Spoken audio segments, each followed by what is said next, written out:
9. Parkington threw for 4, and they got their offense going.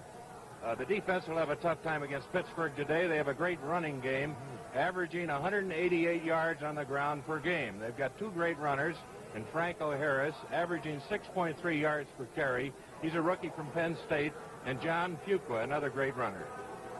And we'll be ready for the start of today's game in just a moment. Ella Fitzgerald. She's attempting to shatter a glass with her amplified voice. She did it. You are now hearing the Memorex cassette tape recording we just made of Ella. Now you'll see a glass shatter again. But is it Ella or is it Memorex? I'll never tell. Buy 2 90-minute cassettes, get 1 free at participating dealers. Tijuana Small, get on board, get on board. Ride that aromatic aeroplane. The taste of freedom calls. Tijuana Small. You don't have to be a big gun to smoke them. Tijuana Small's aromatic, the taste of freedom. And you don't have to inhale them to like them. The taste of freedom calls. Leaving your lights on for over 3 hours in freezing cold, that's murder. But that's what we did with these cars. Let's see if any of them can start. One can. The one with the Sears Die-Hard. The Die-Hard, extra power to start your car when most batteries won't. Sold only at Sears.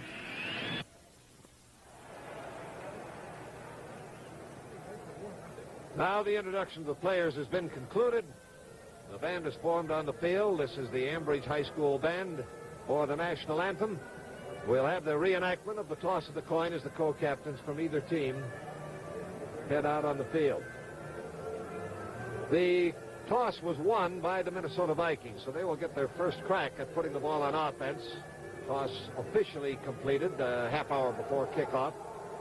Minnesota Vikings will be starting Ed Marinaro, their fine rookie from Cornell, and Oscar Reed at running backs, a pair that does not shape up as strongly in the attack department on the ground as does the awesome duo of the Pittsburgh Steelers. But now our national anthem.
We're mentioning the matchup of running attacks. Marinaro and Reed, not as strong in the physical running department as are Franco Harris and John Fuqua, but they do have speed to the outside.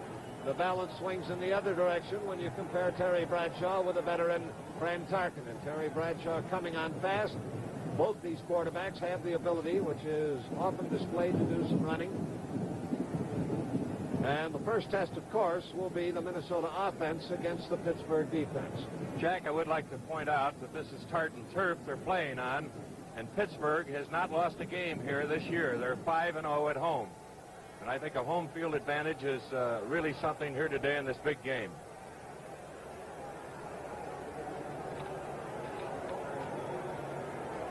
There, the deep man, John Gilliam, is number 42. And with him down there, number 40, is Charlie West. Kickoff by Roy Girella. He's teeing up the ball at the 40-yard line. There is, truly, as Bruce Roberts and Jim Finks were saying, a Super Bowl air in this stadium today. For this is a critical contest. A loss for the Minnesota Vikings would pretty much put them out of it. And the Pittsburgh Steelers, tied with the Cleveland Browns for the top spot in the AFC Central Division, are likewise trying to husband their losses and come through with what would be a first ever for these Pittsburgh Steelers, a divisional championship. We have a swirling wind of some strength, and twice now it has blown the ball off the kicking tee. Jack, the wind blowing the ball off the tee, it could be a factor in this game if either team has to resort to a lot of passing.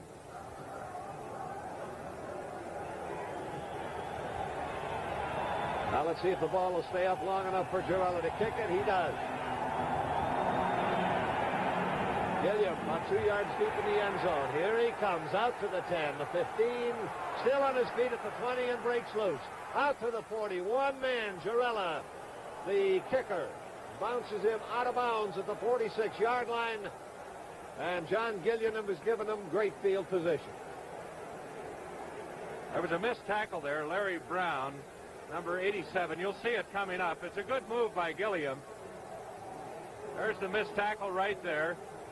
Gilliam with good speed. It's a fine return back to the 45-yard line. Ball at the 45, first and 10 for Minnesota. Ed Marinaro, Oscar Reed, the running backs. And the ball is given to Oscar Reed. He is dropped by L.C. Greenwood, the left end, number 68. That was Jack Ham, the left side linebacker, who popped through there and forced him into a sudden change of direction and took away some of his speed. So it's a yard pickup. It's at the 46. It'll be second down and 9.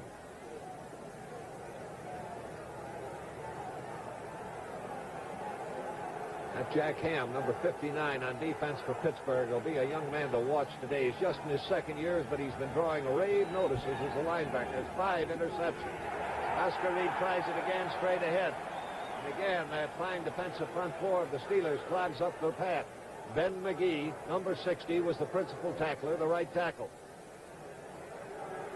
Last week, the Steelers defense was hurt. Andy Russell, the right linebacker, number 34. There you see him. He's an 8-year veteran from Missouri. He was forced out of the Cleveland game and hurt the Pittsburgh defense.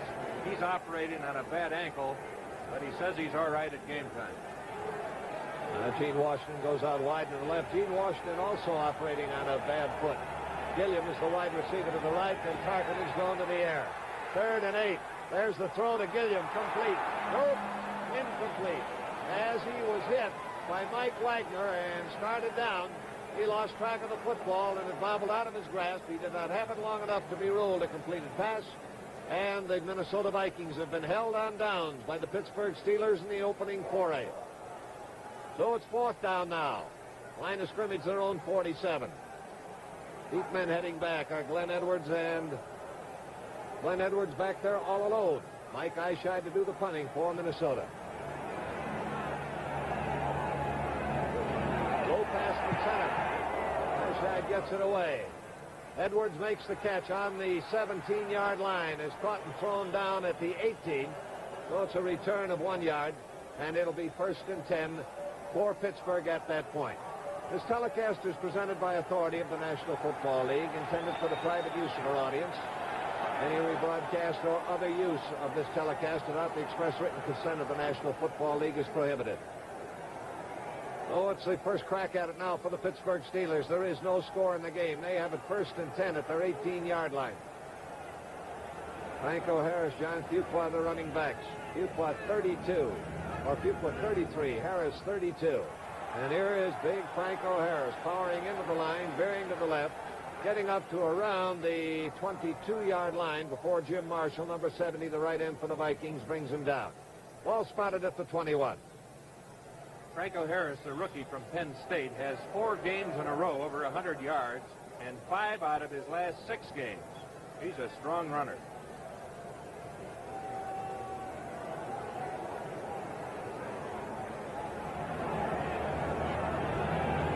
Second down, about 7 yards to go. Terry Bradshaw at quarterback. Fuqua drops the ball, and the Minnesota Vikings have got it. Fumble recovery by Carl Eller, number 81. Here it is again. He didn't get the ball. He doesn't have control of it. There you see it slip away from Fuqua. There's Carl Eller, 81. Gets down to the bottom of that pile and makes the recovery for the Minnesota Vikings. So the Minnesota Vikings get the first big break of the game. A costly turnover by the Pittsburgh Steelers has given Minnesota the ball just 20 yards away.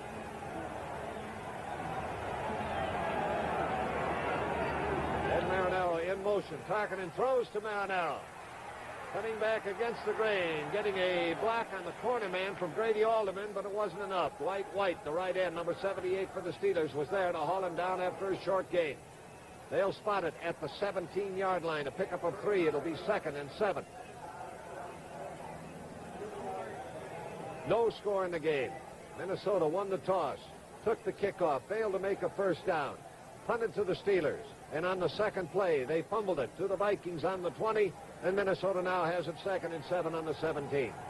Gilliam wide to the right. John Henderson is in at wide receiver now, and he's split out wide to the left. High formation in the backfield.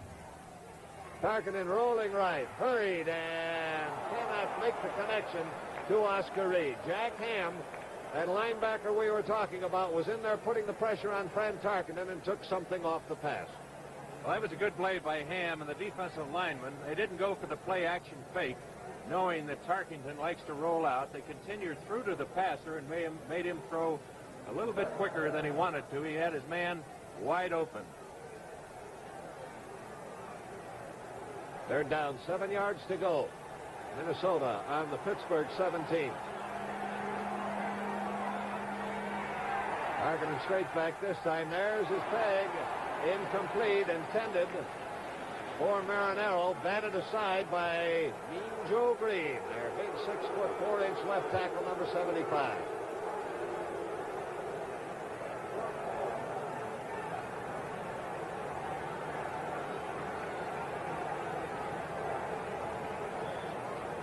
There is the magnificent Allegheny Club, one of the social centers of this stadium, for those who like to watch their football in comforted style. Now a field goal attempt by Fred Cox from 24 yards away. He's got it in there, and Minnesota has gone first blood. The Vikings are in the lead 3-0 over the Pittsburgh Steelers, and we'll be back with Minnesota's kickoff in just a moment. You parents ought to know something. Football's not just for us fathers anymore. That's right. Now the whole family's enjoying NFL action player stamps from Sunoco. Great to collect and trade. You get 9 stamps free every time you stop at a participating Sunoco station. While you're there, buy a Stamp Saver album. Regular edition, 89 cents. Deluxe, $2.49. Get NFL action player stamps free at Sunoco. Us kids love them. I'm Jim Mooney, and this is my wife, Joyce. We live in Bangor, Maine, where it gets awful cold. Joyce is a waitress. Sometimes she works late, and when she gets to her car, I want to be sure it starts. So we use dry Sunoco gasoline. Sunoco, especially in very cold weather, makes a big difference as far as starting the car and the whole operation of it. Fill up with dry Sunoco gasoline. All winter long, your car starts like it's summertime with dry Sunoco gasoline. Now Minnesota to kick off. Fred Cox has the ball up on the 40. Number 35 is Steve Davis. Number 26 is Preston Pearson.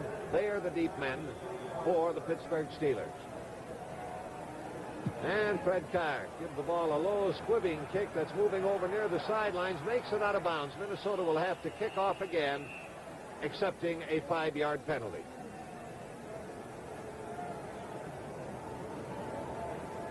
Here's a first period score. The New York Giants have jumped in front of the Eagles 7-0.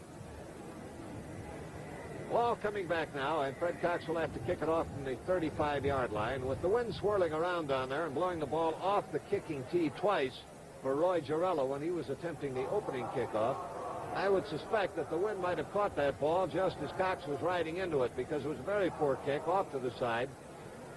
It may have been blown out just as he was about ready to tee it up. Well, although Cox likes to scrib those kicks and get them rolling, and this prevents a long return.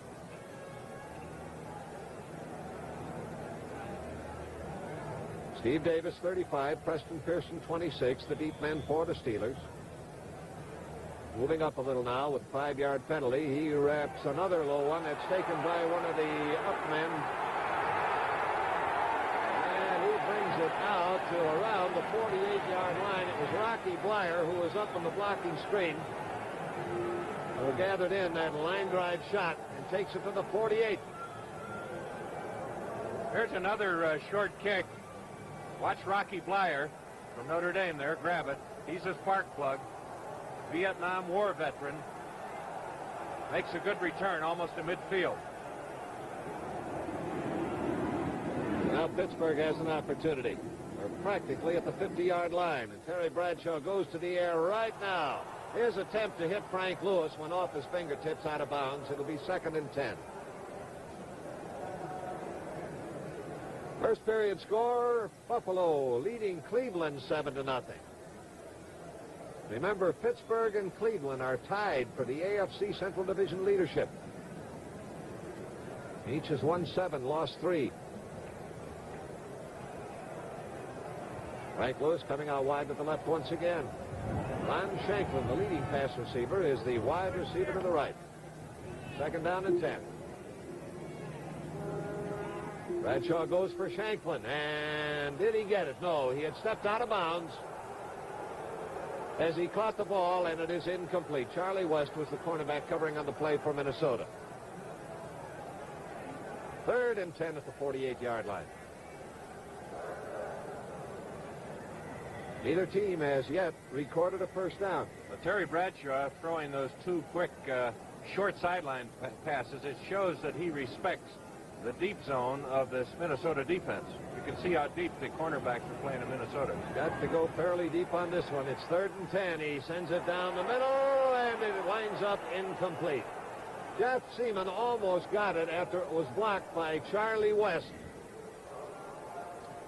From the end zone, watch Bradshaw look to his left, come back to the right. He almost just barely gets this pass off. There's Eller in there. Good pass coverage there. And watch number 50, Jeff Seaman, almost get the ball, but Shanklin runs into him. Now in punt formation with Charlie West, the deep man. He's going to take it on the 12. Gets to the 15, runs into trouble along the 20, and is dumped out of bounds by Glenn Edwards. Number 27 for the Pittsburgh Steelers. It'll be 1st and 10, the area of the 20-yard line for Minnesota. The score is 3-0. The Vikings are out in front. With the score, Minnesota 3 and Pittsburgh nothing. Let's pause for a moment. The solid 73 Ford Torino. Can it ride over this course of 2x4 smoothly enough to keep a tightrope walker balanced on top? High wire specialist Bill Couch is about to find out on a tightrope rig to Torino's body. He's counting on Torino's suspension to soak up the bumps and keep them safely on that wire. Bill signals, and they're off. Those wheels are taking quite a pounding, but Bill isn't, as Torino's remarkable suspension does its job.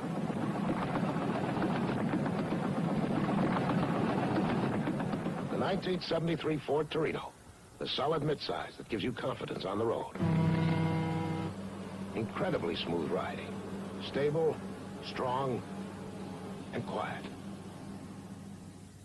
Because it's a Ford. The new 1973 Ford Torino at your Ford dealers now. Ford Torino, the solid midsize.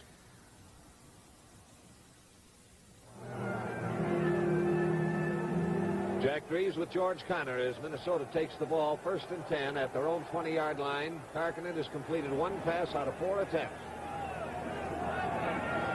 Neither team has a first down. Minnesota has the lead 3-0. This is Marinaro, who's popping through a hole in the line to get it out over the 25, where linebacker Jack Ham brought him down. It'll be spotted at the 26-yard line. Veteran Andy Russell, the right side linebacker, also pinching in on the stop for the Steelers. Jack, that was a good call from Tarkington. It could have been an audible at the line of scrimmage because the Pittsburgh defense was overshifted to the left, the offensive right, and he picked the right hole there. So it is now 2nd down and 4 yards to go. They've got the ball at the 26-yard line.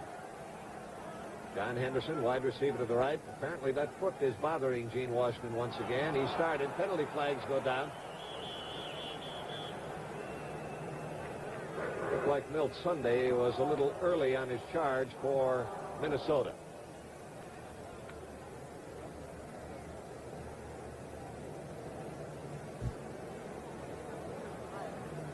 Andy Russell, defensive captain, linebacker, number 34, discussing the options with referee Fred Swearengin. And the option he takes is to accept the penalty. We'll put the ball back at the 21-yard line. It'll still be 2nd down, but it'll be 2nd down now with 9 yards to go. Illegal motion charged against the Minnesota Vikings.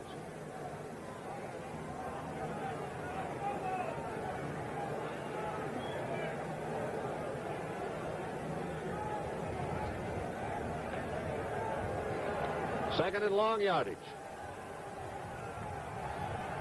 Anderson wide to the right. Williams come over to the right side as well, and now they send Oscar Reed in motion to the right. Everybody's over there. The throw is to Reed on the line of scrimmage. Picks up about a yard on the play. Mike Wagner, the safety man, was right there. Pass completed at the 21. He was grounded at the 22. It's 3rd and 8.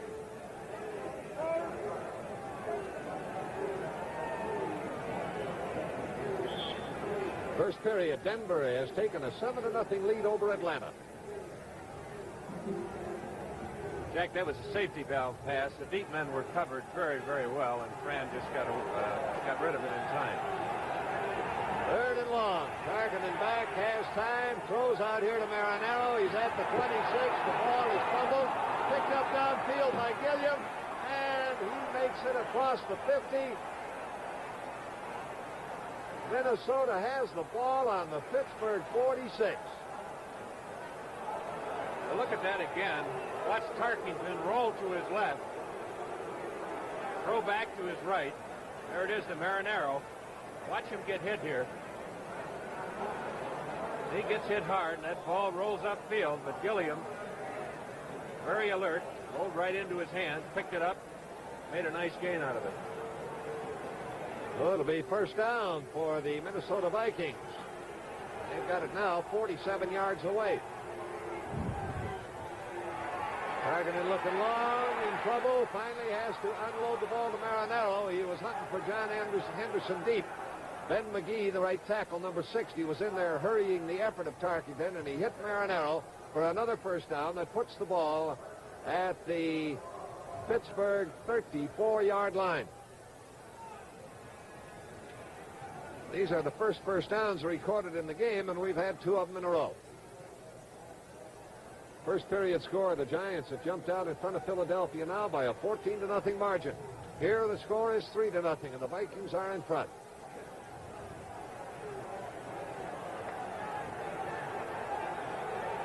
Little less than 8 minutes to play in the first quarter. Tarkington back again, plenty of time. Downfield receivers covered. Is flipped out to Marinaro, goes through his hands, incomplete. Be 2nd and 10 at the 34. Now Dave Osborne is trotting onto the field. He'll replace Marinaro in the backfield for the Minnesota Vikings. There he is on the left of your screen for a moment, 41. It appears that the Minnesota Vikings and Fran Tarkington have decided they can't run against this Pittsburgh defense, and they're just come out throwing, and throwing. Tarkington is 4 for 8 at the moment. Gilliam goes out wide to the right. John Henderson wide to the left. Osborne is the deep back in the eye. Ball goes to Oscar Reed. He spins loose from an attempted tackle behind the line and picks up the gain that takes the ball down to around the 28. There it was Andy Russell making the grab. Watch the right guard pull, Milt Sunday. ran right in behind him, although it didn't fool Mean Joe Green, number 75. The back was just too quick for him. So it's a 6-yard pickup. It's 3rd down and 4 yards to go now for the Vikings.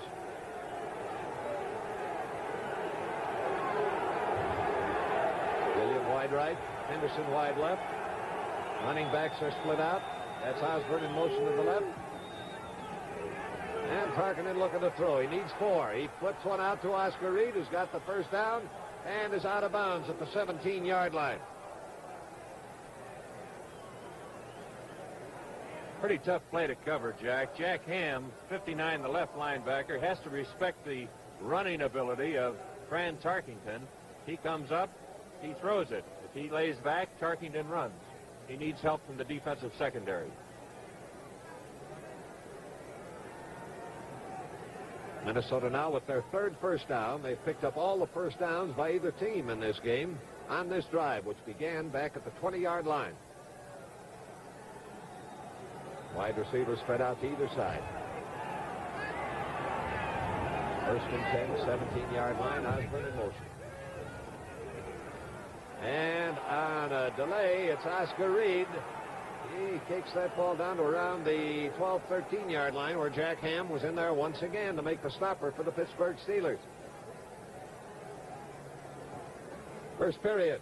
Buffalo now setting the scene for a great upset, 10-0. Yes, they are. They just scored on a 13-yard run by O.J. Simpson, who's having a great year for Buffalo. 2nd down and 5. Boy, the winter wear is much in evidence in the crowd here at Three Rivers Stadium. It's a chilly day, not really cold, but kind of a dampness in the air that gets to you after a while. Osborne looking for somewhere to go, finds a little bit of running room, is able to get inside the 10 down to around the 8-yard line. A little bit short of a first down. It'll be 3rd and about 1.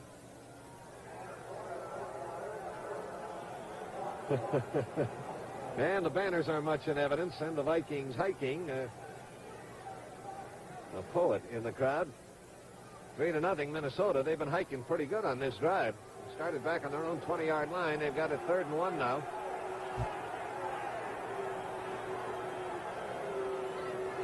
At the 8-yard line. Oscar Reed bangs into that line. That'll be right around the first down. John Rouser coming up quickly from his cornerback position and sliding in on the play was the principal stopper on it. Digging out the file, and they are going to request a measurement on this one.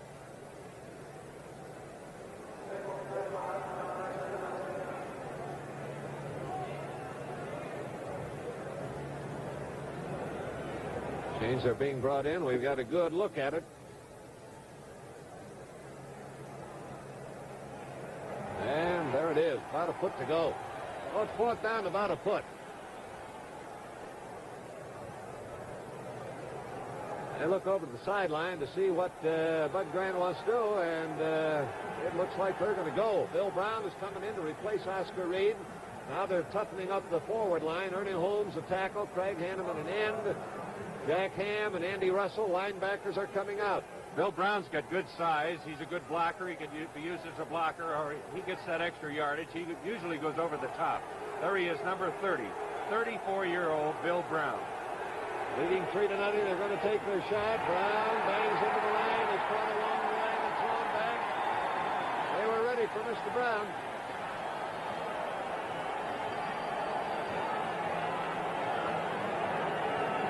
Watch that Steeler defense come in at that offensive line. There's Bill Brown. Boom, he's really hit there. They're going to measure for it.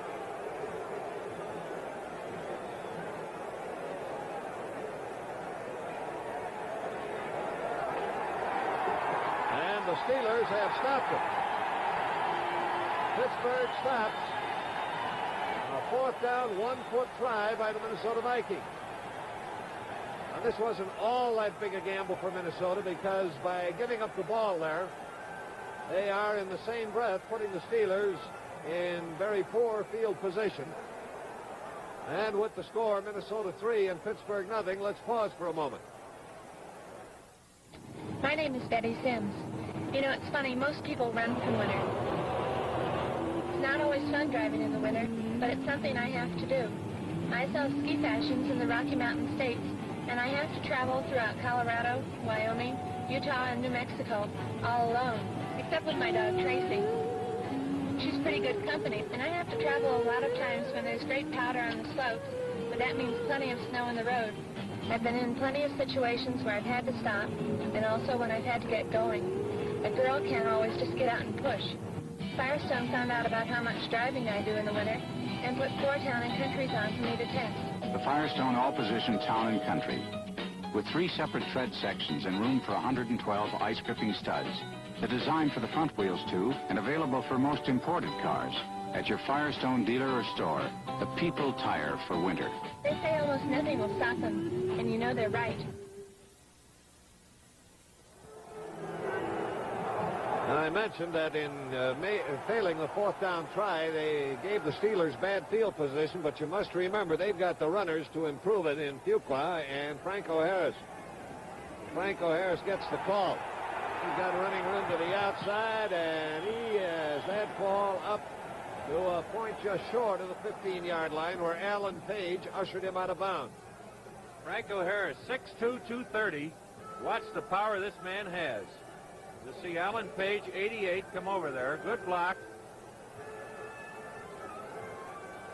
Gets by the linebacker. And watch him carry Alan Page. And not many backs in the National Football League can do that, Jack. Now the ball is at the 13-yard line. 2nd down and about 4 yards to go with a 6-yard pickup on that one.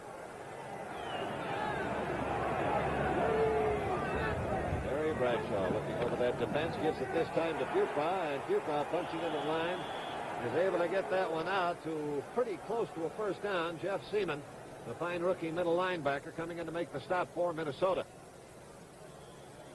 And they're going to have to measure to see whether or not this was made. 1st quarter, the Packers have moved in front of Washington 3-0. They did it on a field goal by Chester Markall, and that field goal was 52 yards. Pittsburgh has a 1st down.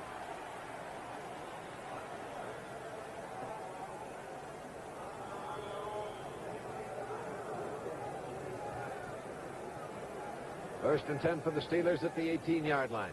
Ball not quite at the 18, but in the statistical records of the game, it is credited with being at the 18. When it passes 1-yard line, it is immediately put down for purposes of figuring yardage at the next one.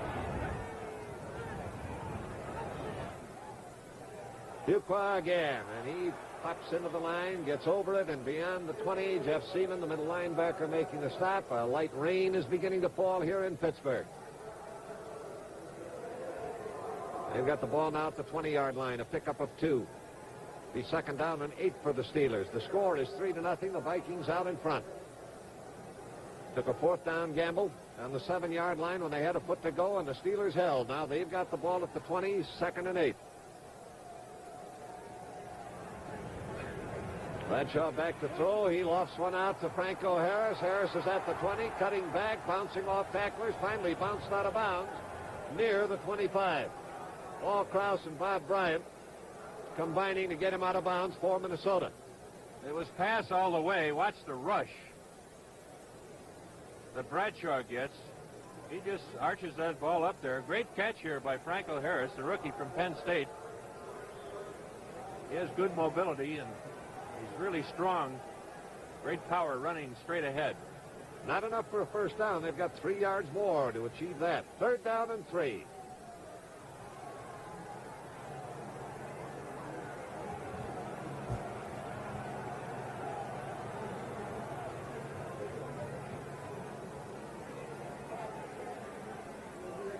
Franco Harris trying for it, but he's clogged up along the line.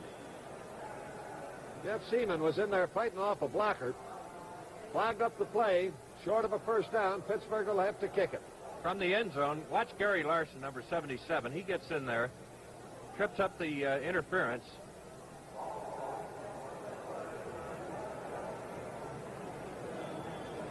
Now Bob Walton is back in punt formation. Charlie West is going back. And low but distant punt will give him an opportunity to run it back. He's back to the 20 and is caught short of the 25. snowed under as he gets to the 24-yard line. A flag is down. I believe it will be a clipping call against the Vikings. Preliminary signal, clipping against Minnesota.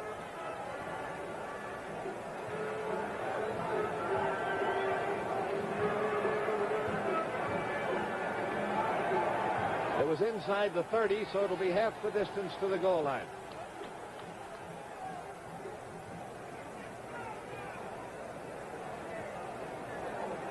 Carl Gersbach was guilty of the clipping, and it'll put the ball back at the 11.5-yard line. So we'll call it the 12, and it'll be first down for Minnesota, and now they're starting deep in their own territory. They have a score on the board, a field goal by Fred Cox, and it's 3-0 in favor of the Vikings. 2 minutes and 47 seconds left in the first quarter.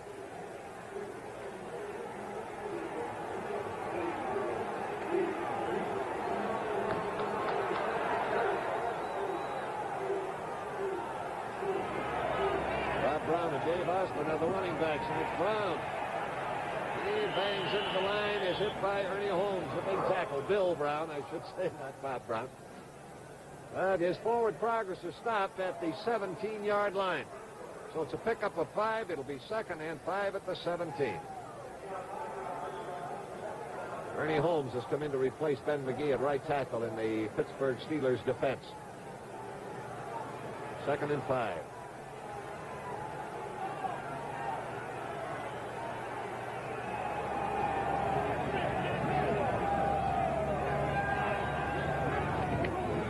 Gets to Bill Brown again. He is slowed initially by Henry Davis. The ball is moved.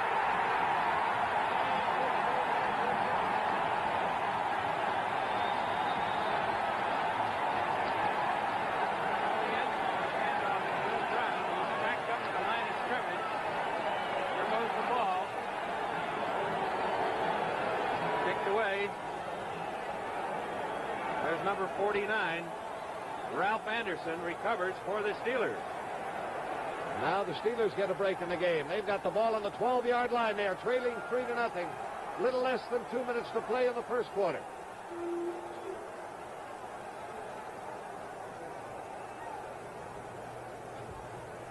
Franco Harris gets the call. Good block in front of him, and he's in the end zone. That was Bruce Van Dyke, number 66. Who plowed the corner man and opened the way. Franco Harris has scored from 12 yards out, and the Steelers lead.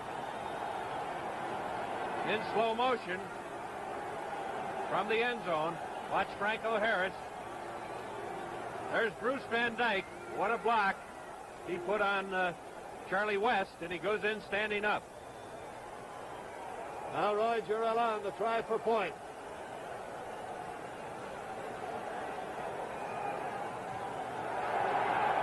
That kick is good, and the Steelers have taken the lead with a little better than a minute and a half remaining in this first quarter. Well, while we have a moment, Gunsmoke has a real thriller for you tomorrow night. The story of a man who sets out to avenge the murder of his brother, and when his trail leads to Dodge City and to Kitty, the danger signals go up, and Kitty can send up a pretty good danger signal. Comes a matter for Matt Dillon, so don't miss the excitement on Gunsmoke tomorrow night at 8/7 Central Time. Now Pittsburgh 7-3 in the lead over the Minnesota Vikings. 1 minute and 37 seconds remaining in the first quarter of the game. And the deep men for Minnesota. John Gilliam is number 42. Charlie West is number 40 nearest us.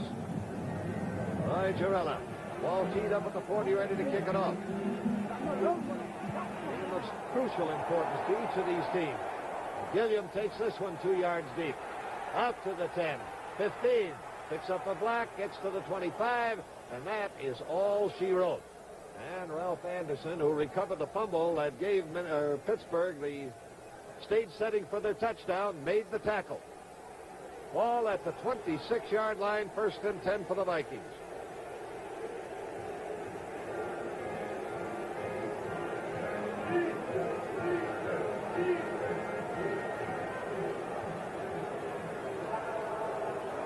Van Tarkinen was a long time in the huddle.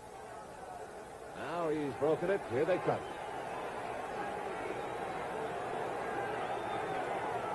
Bill Brown, Dave Osborne still set in there at running backs. Oscar Reed and Ed Marinaro started. Both have been relieved. And too much time. That long strategy session in the huddle didn't leave enough time to make any kind of a count. And 5 yards is marked off for delay of game. The Steelers are throwing an unbalanced defense. They're over-shifting to their defensive left. And they have Mean Joe Green right on the head of the center, Mick Tinkelhoff. They have their linebacker on the weak side to the outside, and they're just playing strength against strength.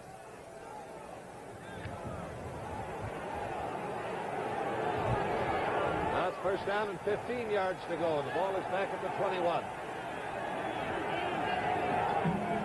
Bill Brown takes the handoff. His power thrust into the line, can't make much. Caught and thrown back. Got up as far as perhaps the 24.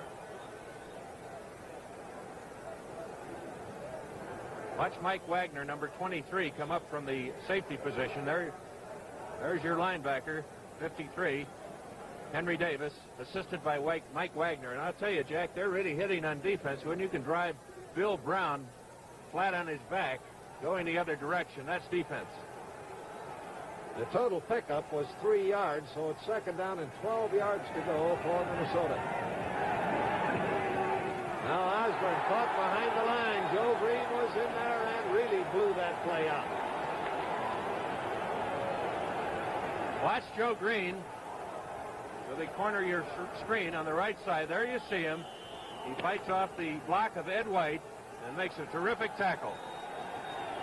And that's the end of the first quarter with the score, Pittsburgh 7 and Minnesota 3. This is the newest copier in the IBM line.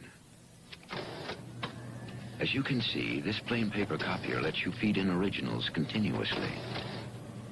And it doesn't keep you waiting around for your copies to appear either. At IBM, we think one of the most important things about a copier is how fast it actually lets you make copies. The new Copier 2 from IBM.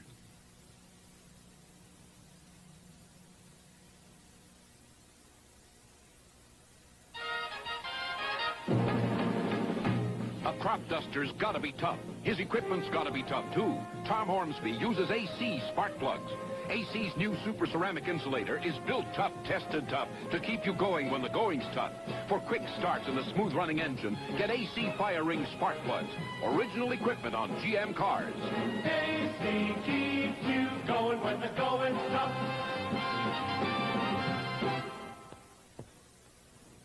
I'm Ron Johnson of the New York Giants. My job is running the football, and this man here, Jim Thorpe, was the first great star of pro football when he played for the Canton Bulldogs more than 50 years ago. There's been a lot of good running backs since Jim Thorpe, and his statue is just the beginning when you visit the Pro Football Hall of Fame in Canton, Ohio. There's something for everyone. Why don't you stop in and see? It's open daily throughout the year. The preceding announcement was presented on behalf of the National Football League. Now we go into the second quarter. The middle linebacker, Henry Davis, has been taken out, and a fifth defensive back, Glenn Edwards, has been put in on a third down, 12 yards to go situation. And long down the middle, John Henderson can't get to it. Penalty flag is down, and it might be an interference call in another area of the field against John Gilliam. John Rouser, the cornerback, was entangled with Gilliam, and it looks like Pittsburgh is going to be nailed with a pass interference call. Not the passing target, but another receiver. And it'll give Minnesota a first down on the Pittsburgh 45.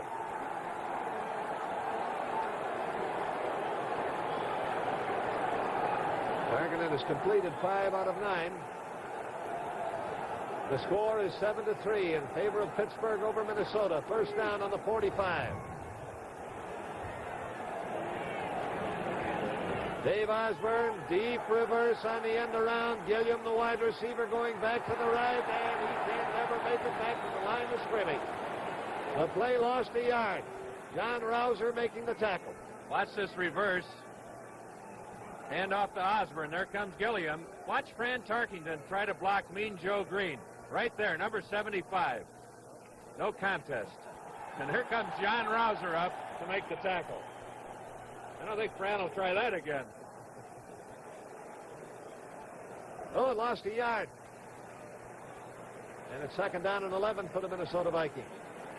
Anderson coming out wide to the left. Gilliam wide to the right.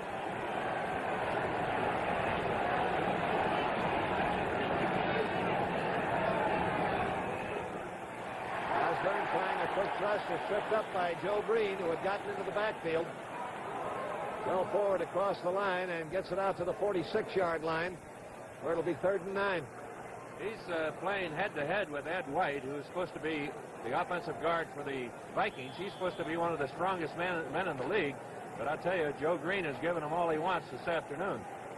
Ed Marinaro has been brought back into the running backfield now for the Minnesota Vikings, coming in there, obviously, as yet another pass receiver replacing Osborne.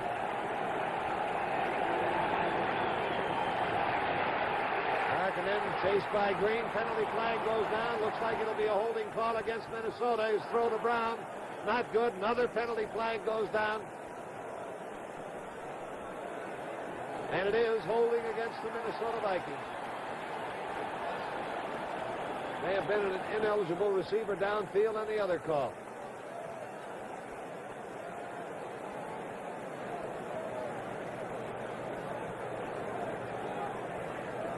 There's L.C. Greenwood charging in, number 68 for Pittsburgh, putting the heat on, and we'll see which of the penalties are going to be in effect.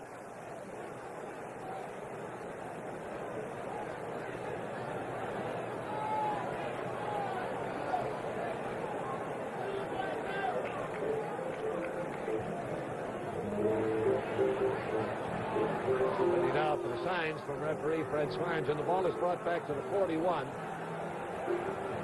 Good choice, Jack, because they took the one that gave them gave Minnesota the down. They had to use the down up. It's 5 yards and the down counts, so now it's 4th down. The other way it would have been 15 yards and no loss of down. 4th down now, and heading back to receive the punt, Glenn Edwards. Mike Ishai dropping deep in the punt formation.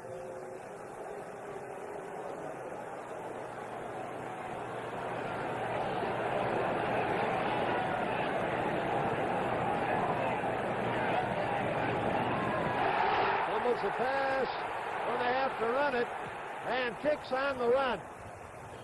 He loops a little ball that's taking a Minnesota roll and getting down to the 21-yard line. So the Minnesota Vikings with a gutty punt by Mike Ishai, who was in the throes of getting hit, and once he starts to run, he's fair game. Here it is. Running to the outside, and he kicks it left-footed. Amazing, Jack. So with the score, Pittsburgh 7 and Minnesota 3, let's pause for a moment.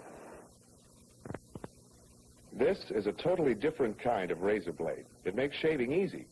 Now, I wouldn't dare do this with an ordinary blade, but Wilkinson has reinvented the razor blade, the bonded blade, bonded permanently at the precise shaving angle and exposure. But don't do it this way. Use the handle that comes with it.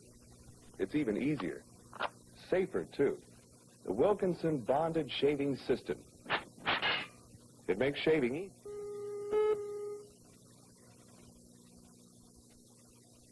Want a beer?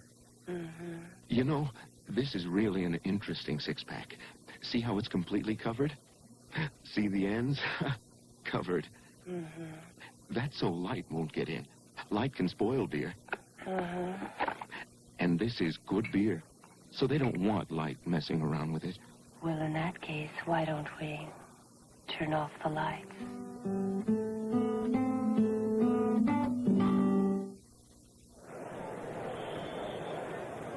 All right, the Steelers take the ball now. They got it first down, their own 21-yard line.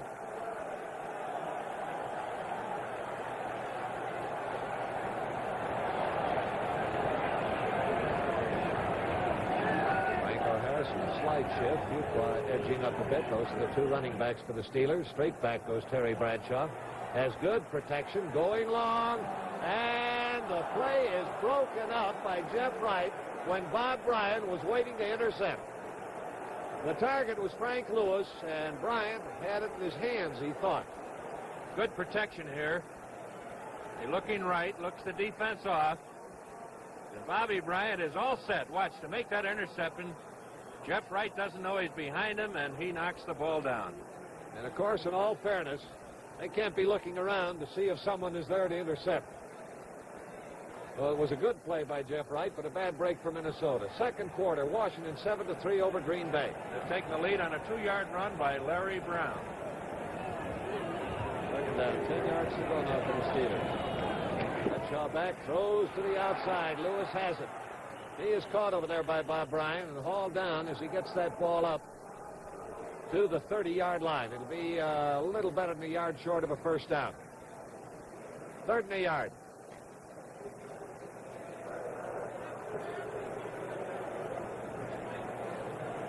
And the umbrellas are popping open now through the stands. Rain, maybe a little snow mixed with that, coming down now with fairly good intensity here at Three Rivers Stadium in Pittsburgh. 3rd down, better than a yard to go.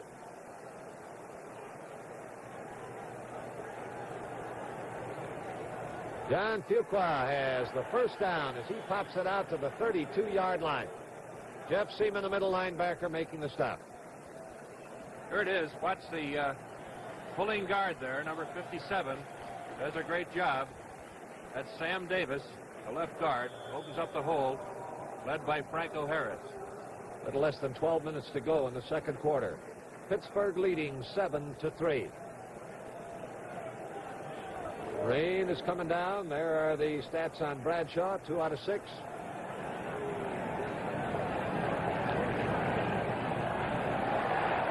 And he tries to lead Franco Harris with one, but he let him a little too much. Alan Page was putting on the chase on Bradshaw.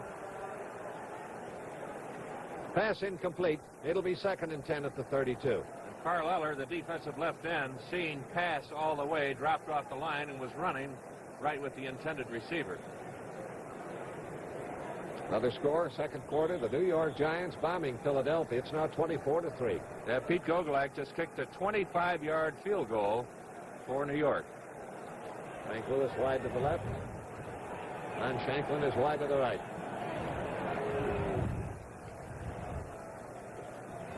John Fuqua with the handoff. Runs into trouble as he tries it off tackle. The hitter was Jeff Seaman, the middle linebacker. Alan Page, number 88, a factor in breaking up the blocking. Well, the ball now is at the 35-yard line, where it'll be 3rd down and 7 yards to go for Terry Bradshaw.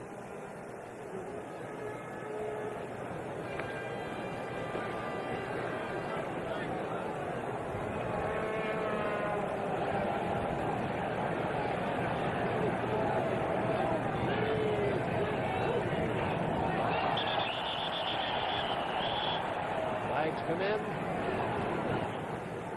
And Jan Kolb, the left tackle, looked like he may have been guilty of illegal procedure, and that's what the call is against Pittsburgh, coming off that 3-point stance. Fred Swearingen gives us the sign, and it'll be 3rd down now with a little better than 12 yards to go. Line of scrimmage has moved back to the 24-yard line. 7-3, Pittsburgh leading. Little less than 11 minutes to play in the second quarter. Shanklin out wide to the right. Lewis wide to the left. Bradshaw back in trouble and keeps his feet in time to try one to Franco Harris. The pass is incomplete. Carl Eller was number 81 coming in to lower the boom. Good rush by Minnesota this time. Carl Eller coming in. Bradshaw gets away from him, but tries to hit his back out in the flat. He's almost torn apart there, and it's incomplete pass. Bobby Bryant and Charlie West have gone deep now as we move into punt formation with Bob Walden back to do the kicking for the Pittsburgh Steelers. Walden Drives one down to Charlie West. He has to move back, giving ground to his 23, and penalty flag flies in as he is grounded around the 27-yard line. Sam Davis getting down to make the stop. Jack, the up back, Bobby Bryant, signaled for a fair catch, and the receiver didn't see it, and I believe that'll be the call.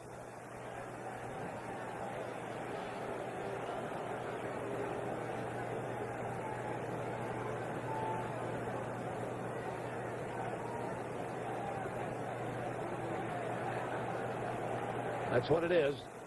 Yardage marked off back to the 22-yard line. The signal given is delay a game, which is assessed against the back for running with the football after a fair catch signal was given. Minnesota now at their own 22. And with the score, Pittsburgh 7 and Minnesota 3. Let's pause for a moment. Let's see, we have 12 inns in San Francisco. Which folks? Yes, sir. Reservation. Oh, and your valet service. Could they pick up a suit? Welcome to our annual Western sales meeting. I have some figures here I'd like to show you. We can accomplish tomorrow what we did today. We'll be in great shape. Today, this Holiday Inn made 463 businessmen a little more efficient by making them a little more relaxed. So next time you travel on business, stay with Holiday Inn, the most accommodating people in the world.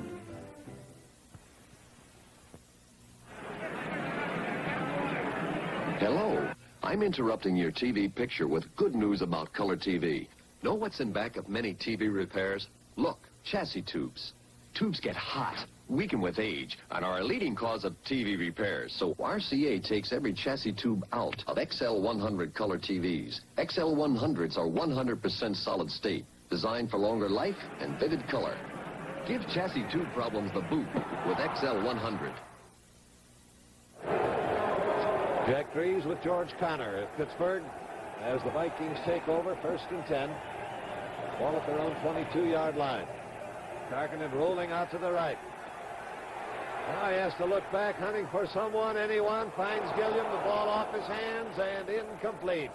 Mel Blunt was number 47 covering on the play. A rain is falling and a chill is settling in the air. That ball is going to be a little more difficult to hold. 2nd and 10.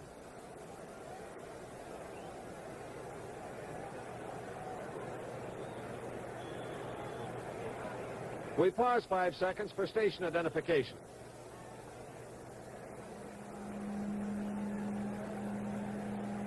And we have a look at one puddle forming in the rain. Coming down pretty hard now at Pittsburgh. Minnesota trailing 7-3 behind Pittsburgh. Has its 2nd and 10 at their own 22-yard line. 10.5 minutes to go in the first half. And no luck at all on that one. Shot into the line, picked up by Joe Green and carried back.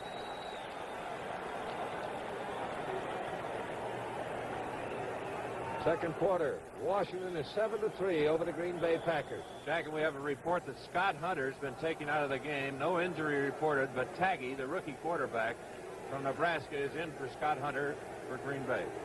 They're down to 9 now for the Minnesota Vikings.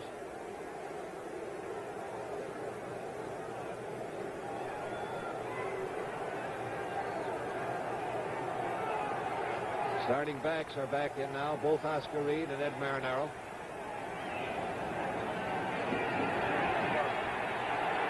Tarkenton, the pressure on from Joe Green, throws on the run, throws complete to Beasley, his tight end.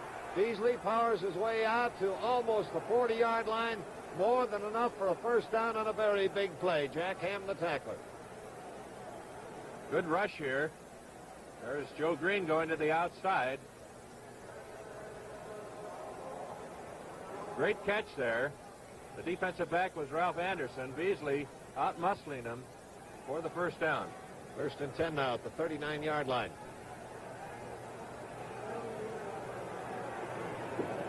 Rolling right, getting away from Joe Green. He hopes. But Green's still battling in there, and that pass is out of bounds. Jack Ham intercepting, but intercepting out of bounds. Incomplete.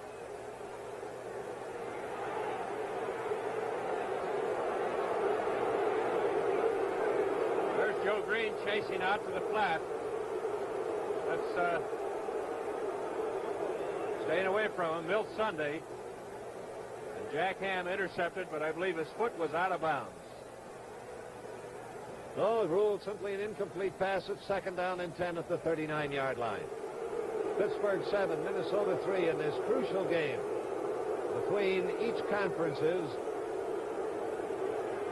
Central Division contender. Up the middle he goes to his tight end, Beasley again. And Beasley, big and strong, is whirling Ralph Anderson around. They finally blown dead at the 44-yard line. Beasley logs in at 228 pounds. He's 6'3". Looks like forward progress is going to be ruled stopped right at the 45. With the tremendous pass rush that the front four of Pittsburgh is putting on Fran Tarkenton, I'm surprised, Jack, that he hasn't gone to the screen pass or the draw. He keeps rolling out and looking for the receivers. Third down now with 4 yards to go.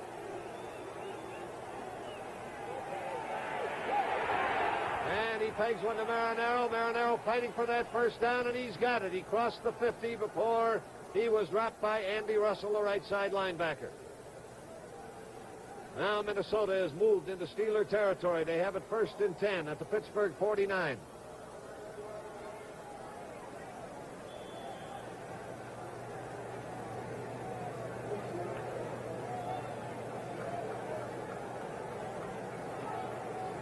Gilliam coming out wide to the left. John Anderson wide to the right.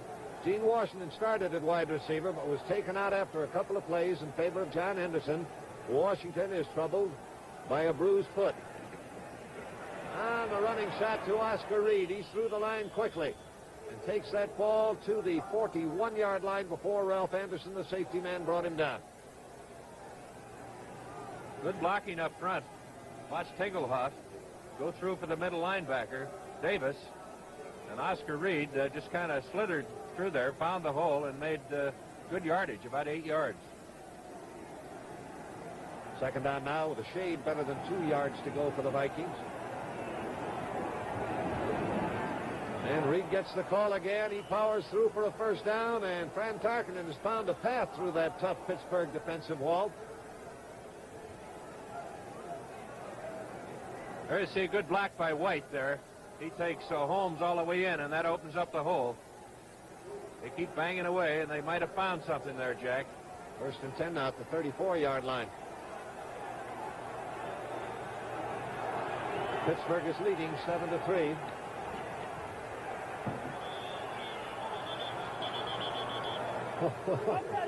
Oscar Reed wound up way back beyond the 40-yard line.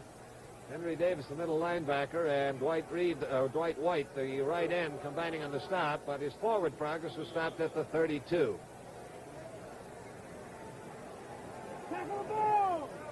Eight completions in 14 attempts for Fran Tarkenton.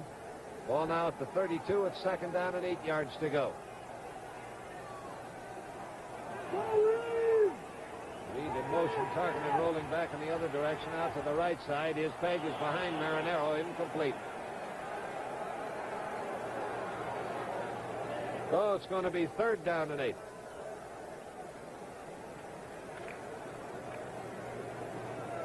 Second quarter, Washington 14, Green Bay 3.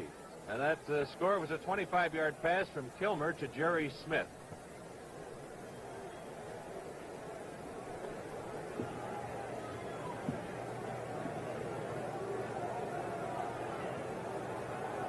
Little less than 6 minutes to play in the second quarter. 7-3, Pittsburgh out in front. Third and 8 facing Fran Tarkenton.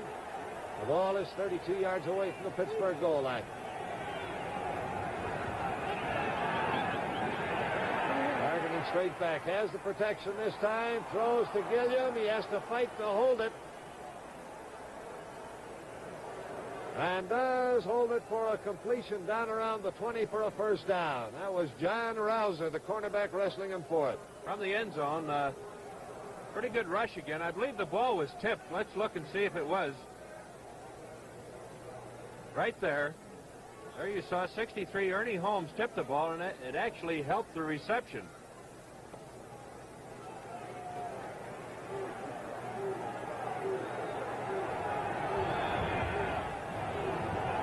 First down at the 20-yard line. It's Oscar Reed in motion left. Rolling right is Fran Tarkenton. And he kind of shovels the pass to Ed Marinaro, and Marinaro is run out of bounds at around the 13-yard line by linebacker Jack Ham. Watch Tarkenton how quickly he gets to the outside. He could have run the ball, but he decides to dump the ball off to Marinaro. He likes those short passes.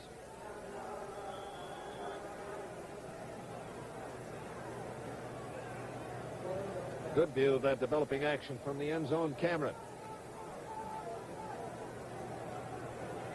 Greg Henneman has replaced L.C. Greenwood at defensive end for the Pittsburgh Steelers. Second down, a shade better than 3 yards to go. Marinaro on the sweep. He's around the corner, inside the 10, down to the 5 before he's finally hauled down. It'll be first and goal to go for Minnesota. From the end zone again, watch Milt Sunday get to the outside. They blocked to Hanneman. Number 67 just came in the game. Good call by Tarkenton. There's the block by Ed White.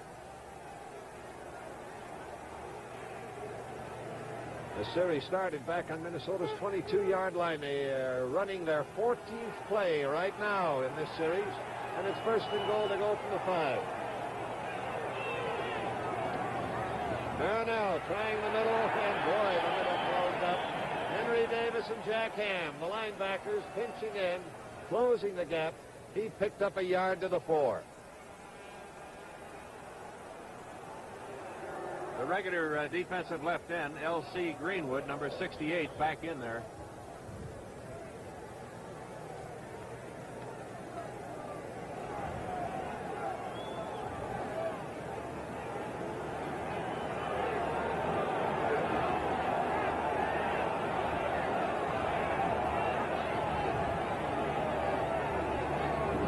Bill Brown has come in, but it is Tarkenton rolling to the right, in trouble. Green is after him.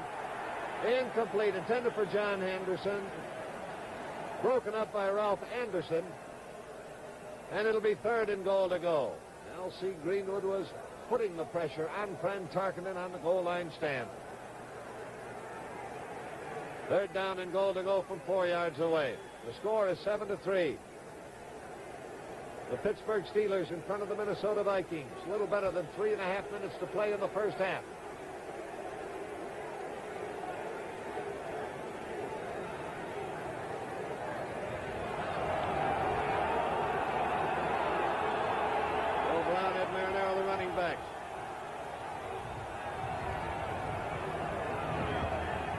Tarkenton fakes, flips one out to Marinaro. Marinaro in trouble and dropped.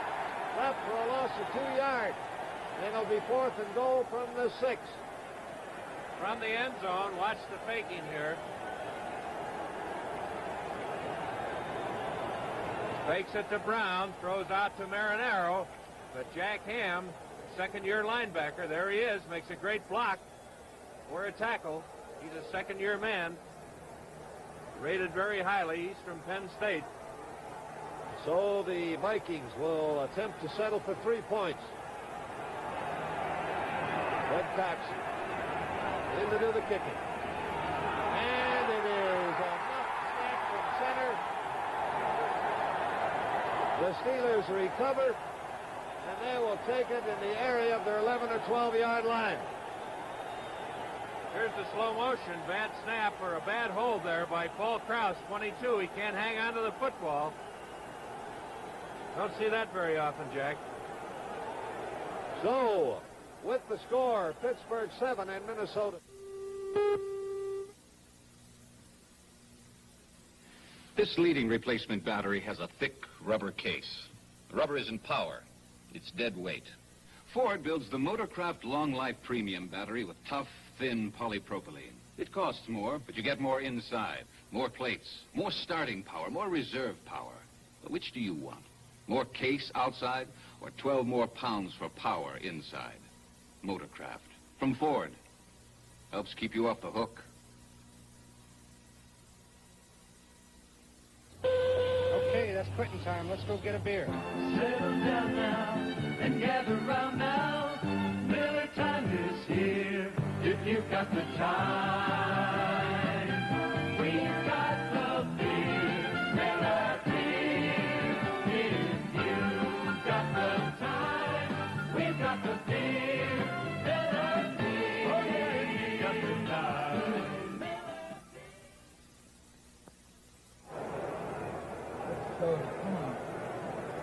Oh, the Pittsburgh Steelers take it on their own 11-yard line after a muff attempt to tee up the football for a field goal try gives the ball to the Steelers.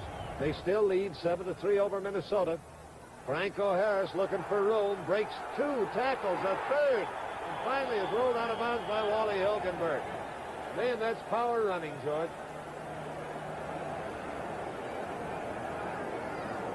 Got that ball out to around the 18-yard line. And that's why Franco Harris, a rookie from Penn State, is very high in the running for Rookie of the Year honors, averaging 6.3 yards per carry going into today's game. And the defensive struggle that has characterized this game, he has thus far a relatively modest total of 31 yards on 5 carries, but that's just about at his average at 6.3 yards per carries, which leads the entire league on running average. The pitch out to John Pupa is cut back, and he gets out over the 25-yard line for a first down with plenty of change. Gary Larson, the tackle. This is just a quick pitch with the flanker back, Ron Shanklin, coming in there. Fuqua gets to the outside very quickly. With him there, number 72, Jerry Mullins. Makes a fine cutback there for good yardage and a first down. First and 10 now at the 26 for the Steelers. Fake to Harris, bootleg back. Now Bradshaw hunting for a target, throws long and into a crowd. It's picked off by Charlie West. Minnesota has the ball on the interception. John McMakin was the target.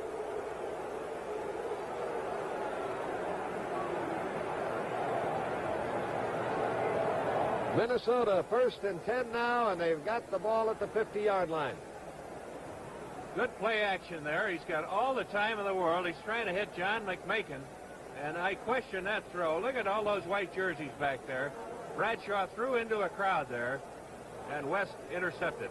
So with the score, Pittsburgh 7 and Minnesota 3. Let's pause for a moment.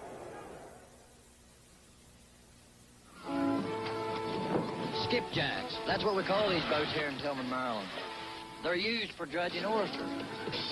This baby's mine. It's the oldest one around these parts, till 1891.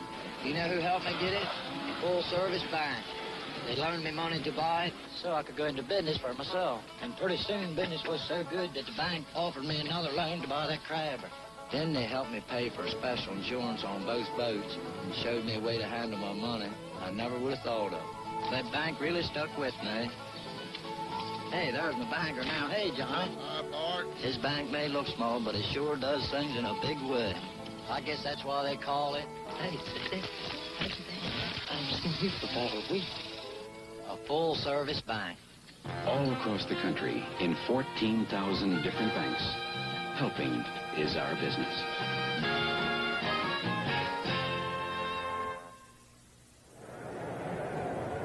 Well, the fortunes of this game are flying back and forth. Now on the Charlie West interception, Minnesota has the ball at midfield. Pittsburgh is leading 7-3. Got a little less than 2 minutes to play before the end of the first half.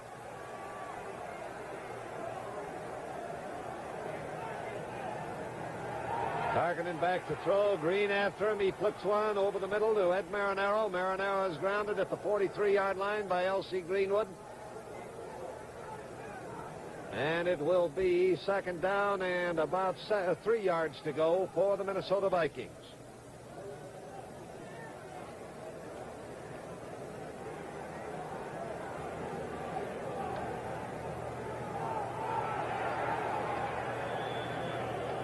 This shot into the line by Oscar Reed is right along the line of scrimmage. Joe Green was in on the tackle. It'll be 3rd and 3, no gain on the play.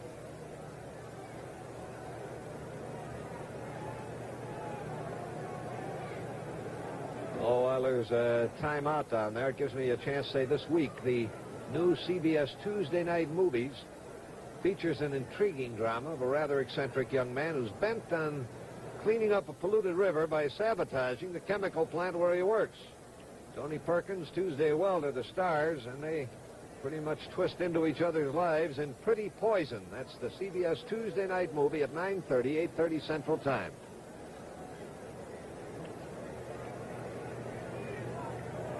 The Vikings have taken a timeout. They have 2 remaining. And Tarkington, Jack, we saw, as you see him over there talking to Bud Grant and Jerry Burns, we saw Tarkington take them the length of the field, the Vikings, against Denver earlier this year in 36 seconds. So he can do it, but he's faced with a 3rd and short yardage. He's got to get the first down first.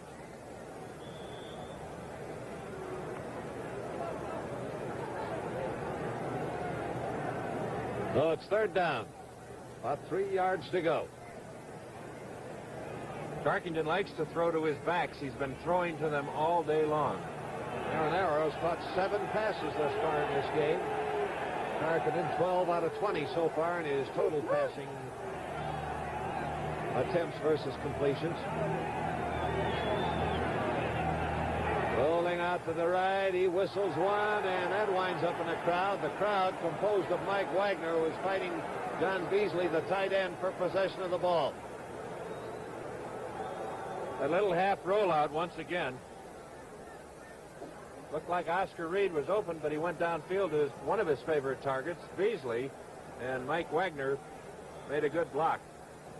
Oh, Mike Eyeshide has come on to punt for the Minnesota Vikings. 1 minute and 21 seconds remaining in the first half.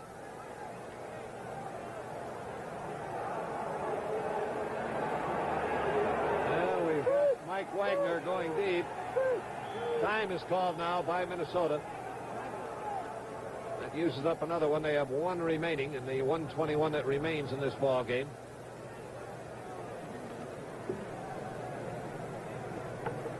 And now Wagner, who was back deep, is coming over near the sidelines, getting a little advice from the bench. Meantime, across the field, there's a look at the Minnesota Vikings bench, and in the dark jacket on the sidelines, Minnesota coach Bud Grant. Now they've changed their mind, taken Eyeshide out. That was the reason for the timeout, and a 50-yard attempt is going to be tried by Fred Cox. A 50-yard field goal attempt. No good.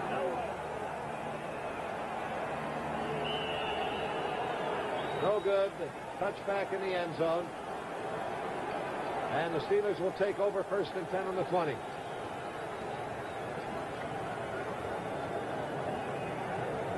Second quarter. Score now at 7-3 with 1 minute and 14 remaining in that second quarter. The Steelers out in front. And to the Steeler fans, that all-important game, Buffalo versus Cleveland, Mike Phipps has just scored, thrown a pass, 13 yards for a TD, and it's now 10-10. Bradshaw at his own 20-yard line. Bradshaw on a quarterback sneak surprises the Minnesota Vikings and almost gets a first down. Knocked it out there just short of the 30. Roy Winstone, the linebacker, making the tackle. You can see the wide gap in the defensive tackles. Number 50, Jim Clack, opens up the hole. You can bet your bottom dollar that Chuck Knoll on the sidelines, before he set Bradshaw in, said, don't put that ball up in the air. Clock is running. There's the time ticking off on the Mammoth scoreboard. Bradshaw gives to Fuqua. Fuqua around the corner, and he gets across the 35 to be grounded at the 36-yard line. Steelers, remember, are leading in this game 7-3 as we near the end of the half. Jeff Seaman, middle linebacker, and Charlie West, the cornerback, combining on the stop. First down. 1st and 10 at the 36 for the Pittsburgh Steelers.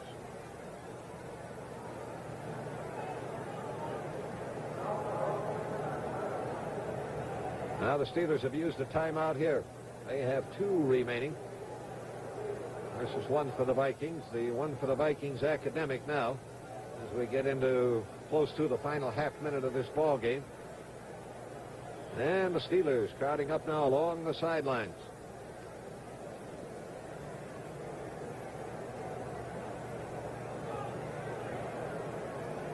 Ron Shanklin coming out wide to the right. Frank Lewis wide to the left. Harris, Fuqua, the running backs. 1st and 10. They're at their own 36. Franco Harris had to stop. Can't quite get it going yet, and Charlie West bulldozes him out of bounds, number 40.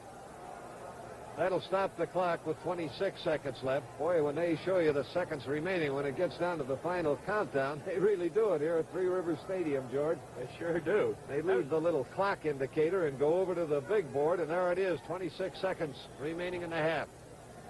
Great defensive play that time by the left linebacker, Roy Winston.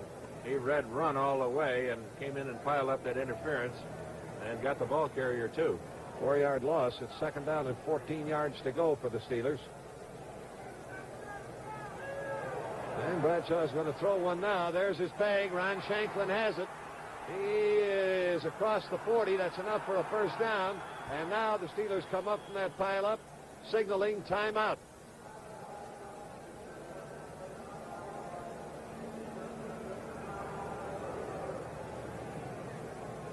There's that pass over the middle to Shanklin. He's going for that first down yardage, and he has it. Well, he doesn't have it. It's third down now. He got good yardage. Oh, that's right. Looking at the wrong yardstick there. It was second and 14, and they moved it out now to the 41, which will make it third down and about 5. Third and 5. That's the first pass caught by Ron Shanklin, who came into this game as their leading pass receiver. He had 32 catches coming into this game, so that gives him a total on the year of 33. 3 for 10 are the totals on Terry Bradshaw. Completions versus attempts. Bradshaw looking long, and Shanklin is the target again, and he was out of bounds. Both feet were not in bounds. Stops the clock with 11 seconds remaining. Good protection by the Steeler offensive line here, and let's see if he's got his feet in or out.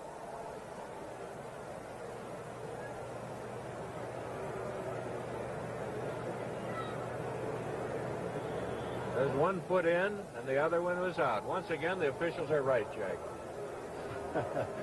Oh, Bob Alden punting now. An attempt to block. The ball is allowed to roll by Bryant, and it's not going to make it into the end zone. First touching by the Steelers was around the 6-yard line, and now coming down there, an attempt to pick up that ball and run it by Wally Hilgenberg, which was a very smart maneuver had he gotten away from it. Once Pittsburgh touched that ball, it was technically a kicking violation, and he could pick it up and run without worrying about fumbling, but he didn't make it, and as the argument persisted, time ran out, and the first half has come to an end. Oh, the teams head up the field now into the dressing room to figure out what they can do in the second half. That's the end of the first half with the score, Pittsburgh 7 and Minnesota 3. When you give somebody a camera, remember, the real fun isn't the camera, it's the pictures. And pictures of a good time aren't any fun until you see them. But pictures like this make the good time itself even better. And that's why Polaroid calls this the good time camera.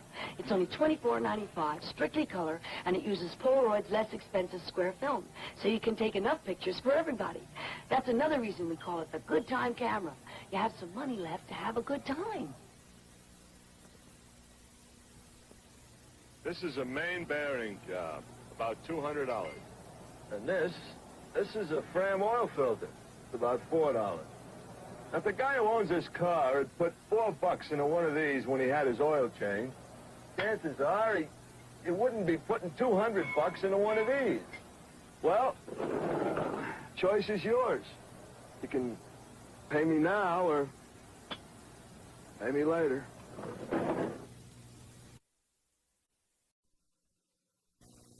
First and 10, Franco Harris, rookie from Penn State, ran 12 yards around his right end to score, and it's 7-3, Pittsburgh leading at halftime. At the end of the half, right with moments to go, the Vikings tried a field goal.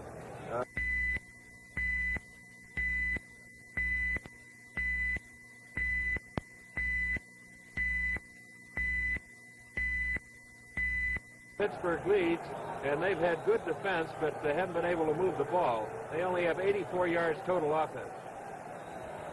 Steve Davis, Preston Pearson are deep as the kickoff is underway, and this is Steve Davis with the ball back to the 15 and to the 19-yard line, and that's where it's stopped by Jeff Wright. So the Steelers have it 1st and 10 at their own 19 as we begin the second half. There are the stats here. You look at the total yardage, 140 for Minnesota, 84 for Pittsburgh. Rushing, 54 for Minnesota, 62 for Pittsburgh. Passing, only 22 for Pittsburgh, 3 for 11. But Tarkington is 12 for 22, but only 86 yards. They've been at a short variety. First down now. Franco Harris taking the handoff. Wally Hilgenberg bouncing off the block to come in and stop the play with some help from Jeff Seaman.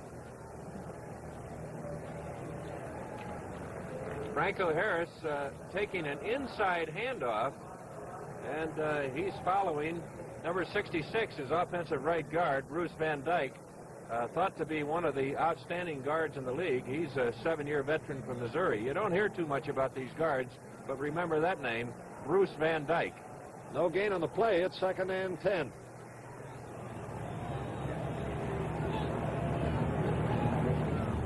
Franco Harris gets the call again. This time they get the corner man out, and Harris is able to go for a gain up across the 25.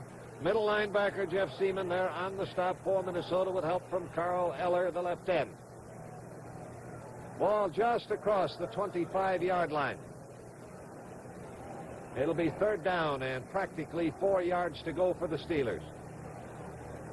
Pittsburgh 7-3 over the Minnesota Vikings here at the top of the second half.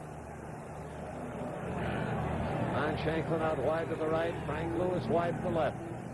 Bradshaw straight back. Penalty flag goes in. He fires for his tight end, John McMakin. The pass is incomplete, and it would look like a holding call against Pittsburgh. The guess would be on, yes it is, Sam Davis called for holding, the left guard for the Pittsburgh Steelers.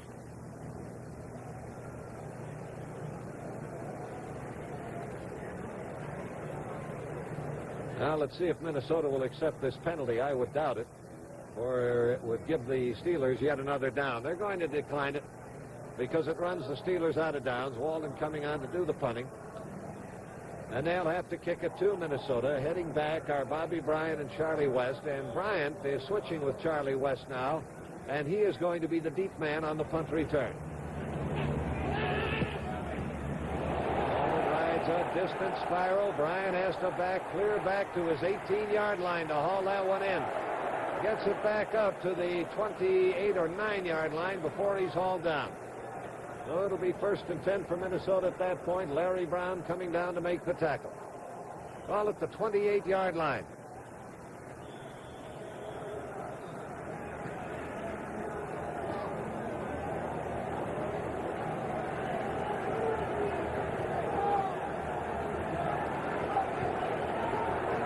A 57-yard punt booted off by Bob Walden. Ed Marinaro in motion as the Vikings get the ball for the first time in the second half. Oscar Reed on the run. Trying to get around the bend. Penalty flag comes in. Tackle made by the ever-present Jack Ham, the linebacker.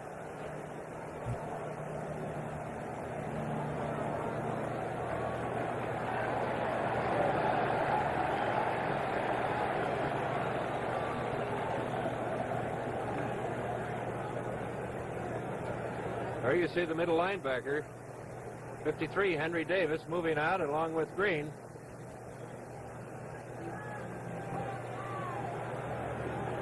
Still talking the penalty over. I believe it will be offensive holding.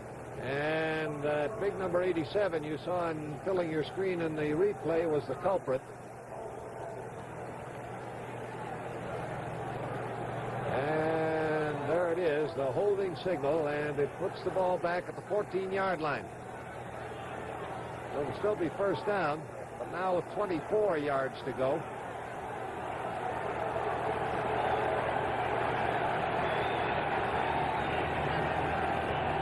And Marinaro goes in motion out to the left.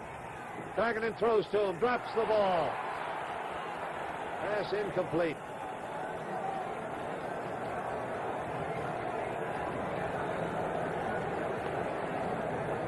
Second down, 24 yards to go for the Minnesota Vikings, back on their own 14-yard line. Second quarter, Baltimore leading the New England Patriots 7-0. And that was on a 40-yard pass, Marty Domris to Haverlack.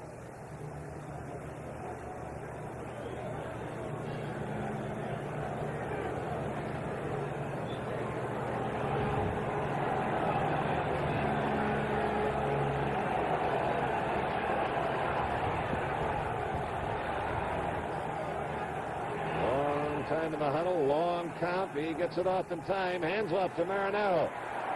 Trying a shot off tackle. He is nailed by Joe Green. And gets across the 15 for a 2-yard gain to the 16-yard line. So now it's third and ultra long yardage. Third down and 22 yards to go for the Vikings. Well in their own territory. Not an area of the field where Tarkenton can afford any kind of a gamble. New Orleans is leading the Los Angeles Rams 7-3. That's in the second quarter. And the young quarterback went in on a run, 5-yard run by Archie Manning. Tarkenton back. Receivers covered. He's in trouble. He eludes the first rush, starts down the sidelines, and finally has to give up on the whole idea, going out of bounds at the 18-yard line, chased out by L.C. Greenwood. Oh, fourth down, deep in their own territory. They'll have to boot to Pittsburgh, and Pittsburgh has a great chance to get fine field position on this one. Glenn Edwards is dropping back as the deep man for the Pittsburgh Steelers as Mike Eyeshide falls back in punt formation. There's Edwards.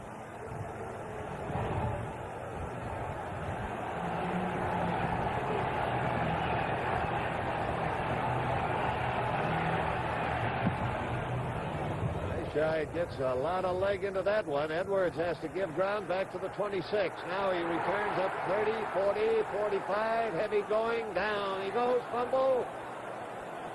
And the Vikings recover. That's in the 48-yard line in Pittsburgh territory.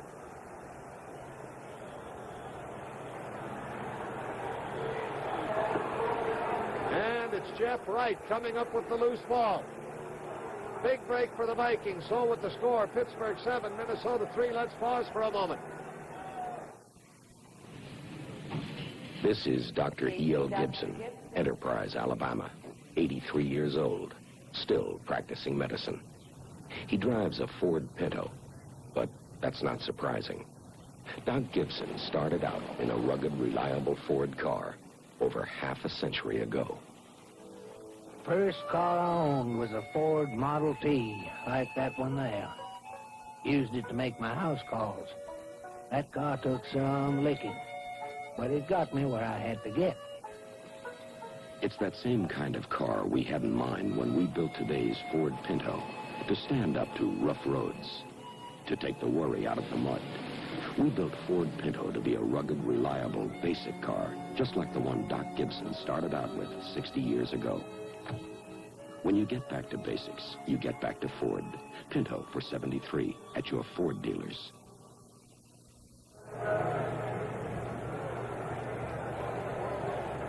Now the Vikings have the ball 48 yards away. A fumble recovery by Jeff Wright.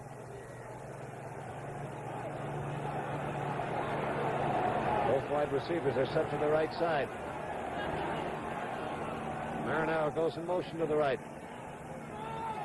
Oscar Reed on the handoff, sliding off to the left side. Can't make much, but does get down to around the 43 where Mel Blunt, the cornerback, came up to make the stop. That'll be a pickup of 5, 2nd and 5. If there's going to be a turning point in this game away from the Steelers' steady hold on the lead, it would be on that fumbled punt. For the Steelers were looking at great field position after holding the Vikings in check deep in their own territory. But now the break swings to the Vikings. They have it 2nd down and 5. Osborne has come in at running back, replacing Marinaro. And Osborne gets the handoff. He's into the middle of the line. and fights his way down inside the 40, close to first down territory.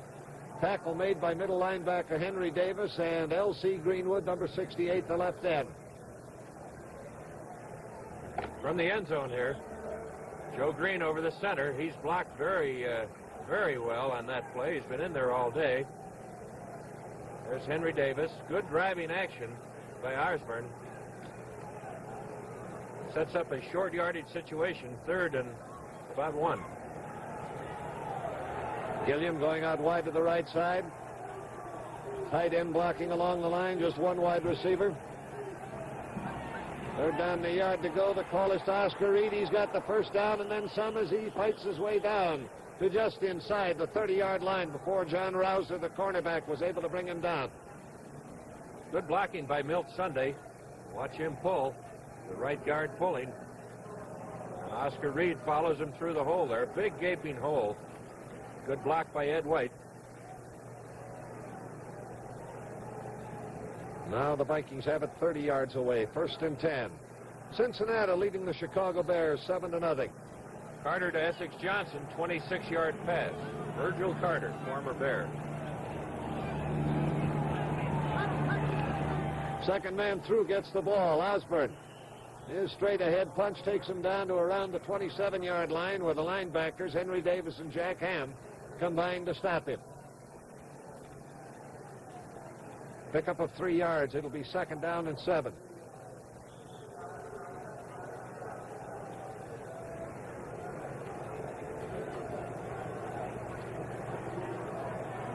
John Henderson and John Gilliam, the wide receivers, both set to the left side.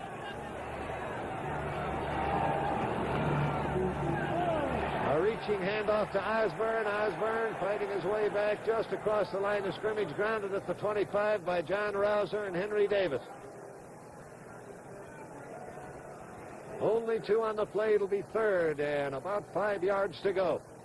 The score in this game is 7-3. The Pittsburgh Steelers in front. That was the halftime score. Got a little better than 8 minutes to play in the 3rd quarter.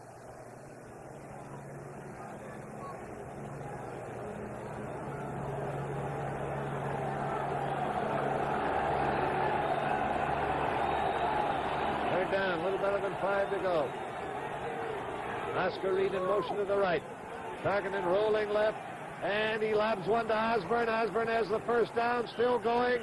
He is out of bounds at the 13-yard line, shouldered out by Mel Blunt, the cornerback. That half rollout pass, here it is again. Pretty tough to cover. He sends his back out in front of him. Tarkenton, very dangerous on the run, just lobs it over to Osborne. He's been completing that all day. 7 of them in the first half to Marinaro. Good running by Osborne after he catches the ball. Now they've got it 1st and 10 at the 13-yard line. Pittsburgh 7, Minnesota 3. Henderson wide to the right, Gilliam wide to the left.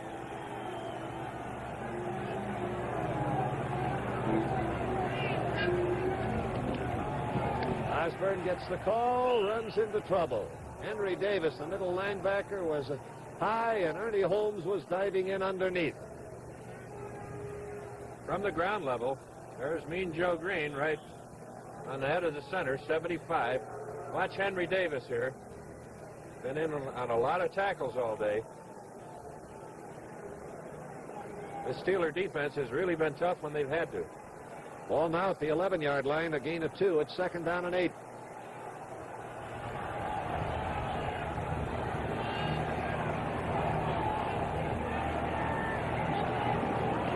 First back through, Oscar Reed moving out of the eye, and he's able to punch his way down to around the 7-yard line before he's all down.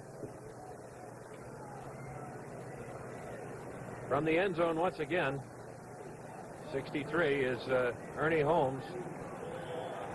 The Steelers have been very aggressive all day. They fill their holes well. They move with the play, and here comes Stu Voigt in. Now he's going out. I don't believe you can do that, Jack. He's got to stay in for a play.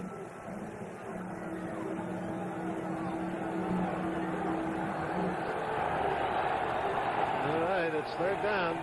About 4 yards to go. Tarkenton rolling out to the right, looking into the end zone. There's his fake for Henderson. It was just deflected over there. Looked like the cornerback, John Rouser, number 48, got a finger on the ball. Actually covering the receiver was the linebacker, Jack Ham. We pause 5 seconds for station identification.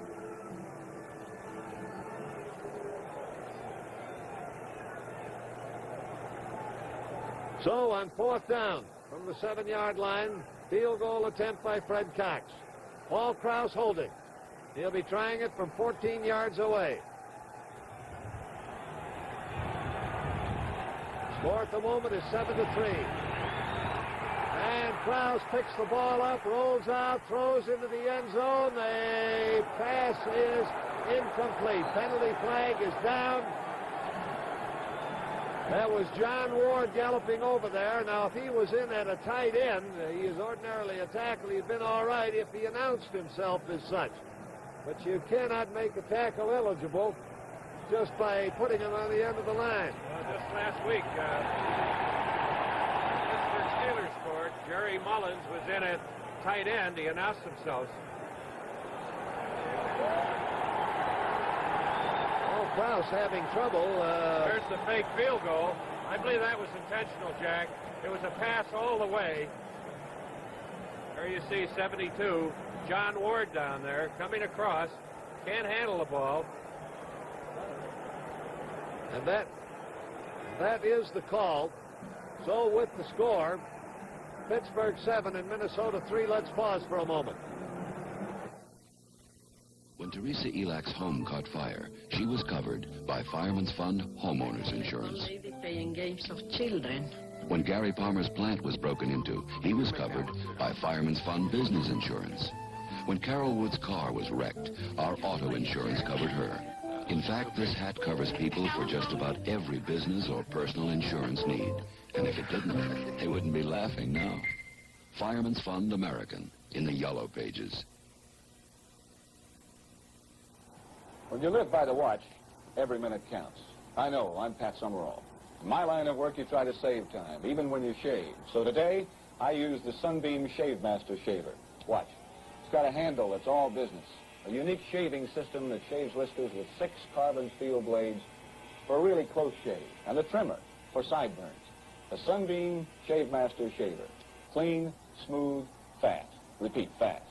I don't have time for anything else. Well, another drive by the Vikings falls short of its mark as Minnesota continues to pile up the statistics.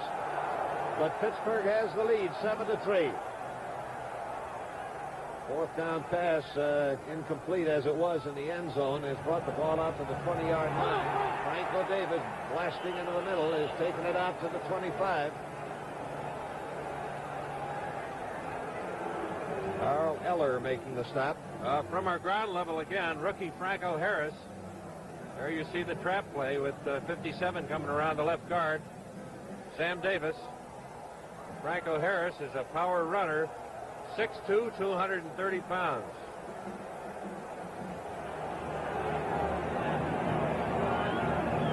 Pitch out to Franco Harris this time. Around the corner, picks up a block. As a matter of fact, waited very nicely for that block and then charged ahead when it was executed and went for the first down. Roy Winston coming in to make the tackle.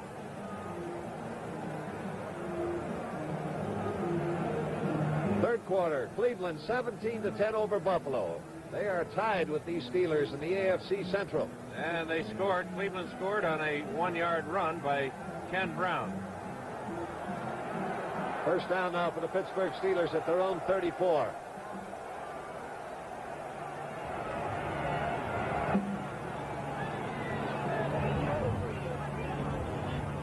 John Fuqua takes this handoff.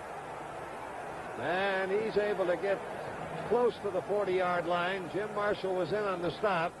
At 72 was Jerry Mullins leading the play. Ball at the 39-yard line. It'll be second down and 5 yards to go. Minnesota trailing. It's Pittsburgh 7-3 over the Vikings. 4.5 minutes to play in the third quarter. Aikman out wide to the right. Lewis out wide to the left. Bradshaw, quick pass out to Ron Shanklin in the right flat. He's at the 40, the 45. This could go. He's at the 30, and Bobby Bryant comes over across the field to block him out of bounds. Bob Bryant, the right cornerback, ranged the width of the field to catch up with the speeding Ron Shanklin, block him out of bounds at the 18-yard line.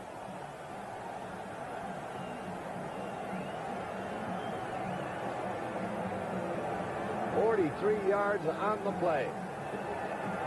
And Shanklin can really run with that ball after he gets it.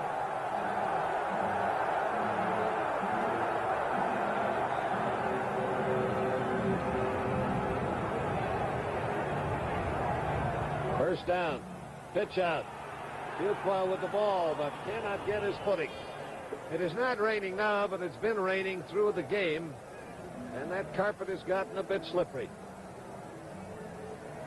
Drop down for a loss back around the 22-yard line. That'll be a loss of 4, and it'll be second down and 14.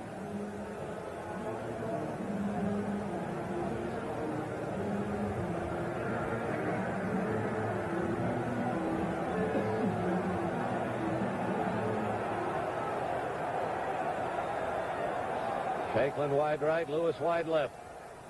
Second down, 14 yards to go for the Steelers. And on a delay, they give it to John Fuqua. Fuqua punching through, gets it back to around the 17, 18-yard line. Alan Page in on the tackle for Minnesota. We'll watch it in slow motion. There's a delayed draw. Goes off the weak side. Frankly does it on his own. This Steeler offense, headed by Chuck Knoll, fourth year as head coach, doesn't try to fool anybody. They get their backs down, they set, they don't move, and they just tell you the formation they're going to be in. Third and long yardage. Bradley rifles one to his tight end. John McMakin makes the catch just inside the 10-yard line. That is short of a first down by about a yard. Look at it in slow motion. Number 89 on the bottom of your screen is the tight end, John McMakin.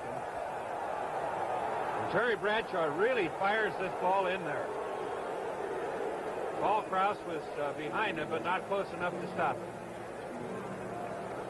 With a lead of 7-3, the Steelers have sent in Roy Girella, their field goal kicker.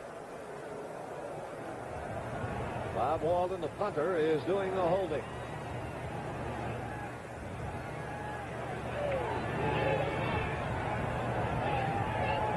Field goal attempted from 17 yards, and he has got it. Oh, the Pittsburgh Steelers have moved out in front now 10-3, and we'll be back with the Pittsburgh kickoff in just a moment.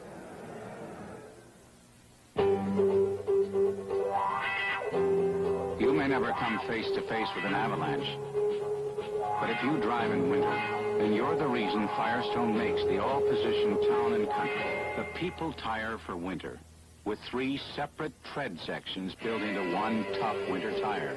And there's room for 112 ice-gripping studs.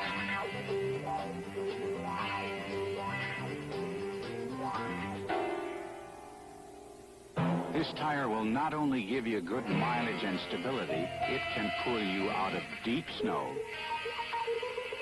and stop you when you have to stop. These tires are designed for the front wheels as well as the rear wheels for even more control. Your Firestone dealer or store has the all-position town and country. The People Tire for winter. Almost nothing will stop it. Almost nothing. Now Girella tees up the ball at the 40-yard line to kick it off to the Minnesota Vikings. As we look from the end zone, he backs away. The deep men are John Gilliam and Bobby Bryant.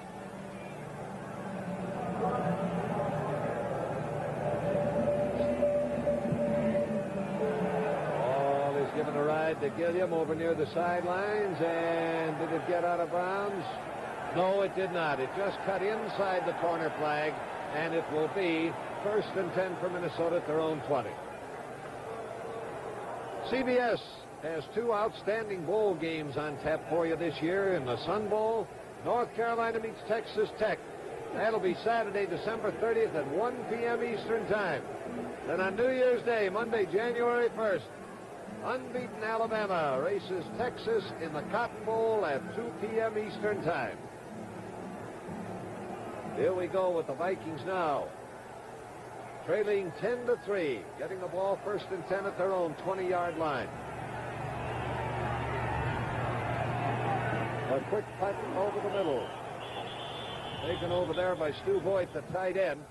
His forward progress reached the 26-yard line when he was hauled in by John Rouser, the cornerback. 2nd down and 4.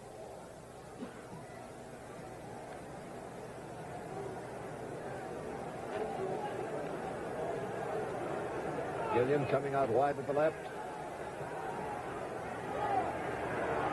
And belting through is Oscar Reed. He's able to get that ball out across the 30. That's enough for a 1st down. Mike Wagner on the tackle. We'll look at it again. There goes Oscar Reed. Good hole up the middle. This Steeler defense is stubborn. They're not giving up big chunks of yardage.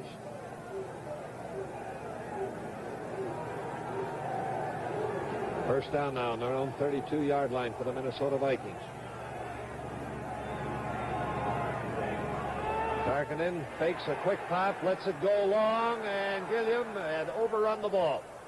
Couldn't get back to field the ball. Coming in on the rush was Dwight White. Covering on the pass was Mike Wagner. Oh, it's 2nd and 10. Washington 14, Green Bay 13. And Green Bay has just scored on a MacArthur Lane 6-yard run. There's 12 minutes and 39 seconds remaining in the 4th period. And what an important game this is for the Detroit and Minnesota fans listening in, Jack, that Washington-Green Bay game. Now they got Gilliam and Henderson both swung wide to the left on a 2nd and 10. Dave Osborne gets the nod. He goes into the middle of the line and runs into nothing but trouble in the person of Henry Davis, number 53, the middle linebacker.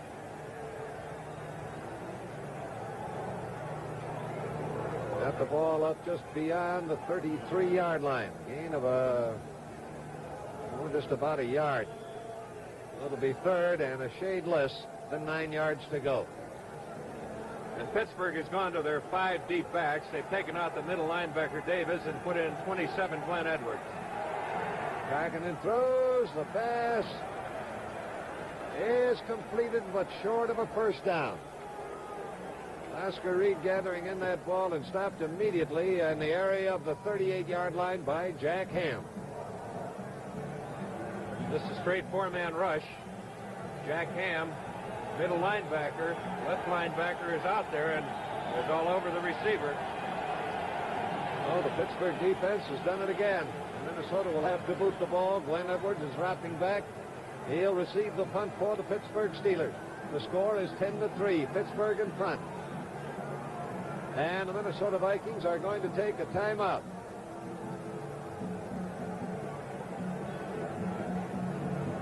Mike Eyeshide, the punters, come in, and he's walked up now for a word with referee Fred Swearingen. There's the deep man, Glenn Edwards. Now, it was his fumble on a punt return that looked like it was giving Minnesota their golden opportunity earlier in this 2nd half. But the Steelers' defense rose to the occasion. Now they've come on to add another field goal to move their margin out to 10-3 over Minnesota as Eyeshide weaves into the kick. Hits one high in the air. Edwards backs away. He's going to let it bounce. It takes a Minnesota roll down inside the 20 and is coming to a halt at the sideline at the 15-yard line. 1st and 10 at the 15 for the Pittsburgh Steelers. And the gun is sounded. 3 periods have gone by. That's the end of the 3rd quarter with the score, Pittsburgh 10, Minnesota 3. We now pause for station identification. This is CBS.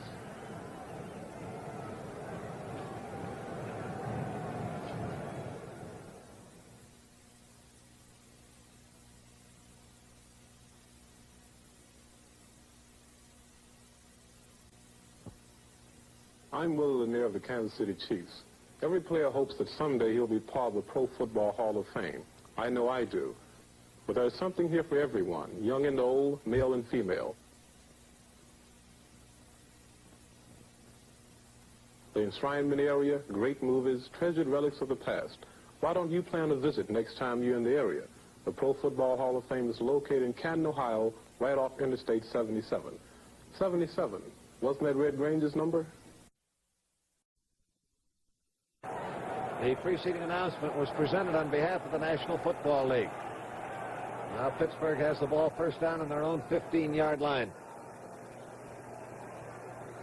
Franco Harris, the ball carrier. And he can't make it around the bend. Coming up in a hurry was Jeff Wright, number 23, safety man. And he grounded him with a pickup of about a yard. Put it out at the 16-yard line where it'll be second down and 9. There's been a defensive struggle between these teams, and they both have shown creditable defenses. Franco Harris has been ripping the league apart. Has 49 yards in 11 carries. He's coming off 4 consecutive games in which he ran for better than 100 yards. Second down, 9 yards to go. Barry Bradshaw gives to John Fuqua, and Fuqua is upended as he comes around the bend, and he gets it out to around the 19-yard line. Tackler was Jeff Seaman, the middle linebacker. Well, it's a pickup of 3 more, and it'll be third down and 6 yards to go for the Pittsburgh Steelers. And we're looking into some of the covered box seats as the fans view the game and like it so far here in Pittsburgh. 10-3 is the score. The Steelers in front of the Vikings. Bradshaw back to throw on 3rd and long. He hangs one out in the middle, and it's almost grabbed by Paul Krause. Pass is incomplete. The target on it was wide receiver Frank Lewis. Paul Krause knifing in there and coming low for the ball, couldn't hold it. 4th down, and Pittsburgh will have to punt. Bob Walden coming on the field for the Steelers to do the kicking. Bobby Bryant going deep, and John Gilliam is in on punt returns. Haven't had any report on Charlie West, but he has not been in the action on punt and kickoff returns, and usually is. Bryant calls for a fair catch, and the Vikings take over on their own 40-yard line. So with the score, Pittsburgh 10 and Minnesota 3. Let's pause for a moment. This man has just finished shaving with the Remington Mark III. Now he's trying a second shave with the Schick Flexomatic. Will it get any more beard? Look, the Flexomatic gets the stubble Remington left behind. Reverse the order, and Remington can't match this amount. Tests prove the Schick Flexomatic shaves closer than Remington, or Norelco's leading sellers. Closer because the head is super thin. Comfortable because it's soft. Get the Schick Flexomatic. That's some shave. This is the newest copier in the IBM line. Aside from sharp, clear copies of ordinary jobs, this plain paper copier makes sharp, clear copies of books, sharp, clear copies of oversized documents, even sharp, clear copies of photographs. And it lets you make them fast. The more you want from a copier, the more we think you'll appreciate this one. The new Copier 2 from IBM.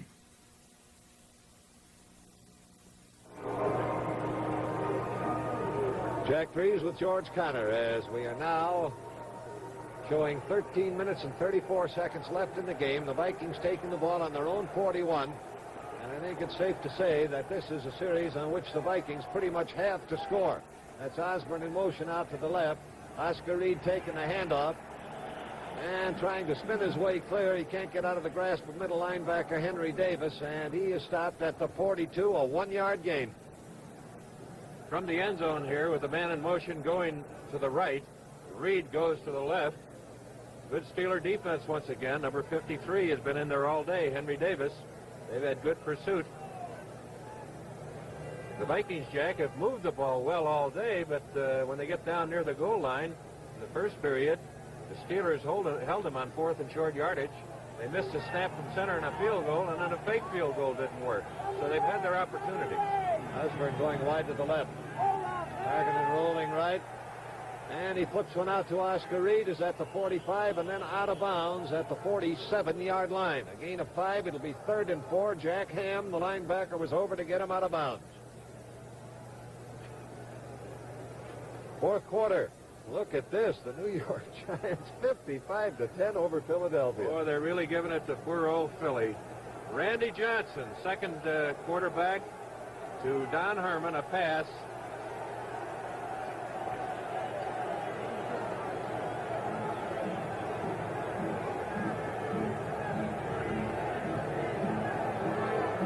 They're down.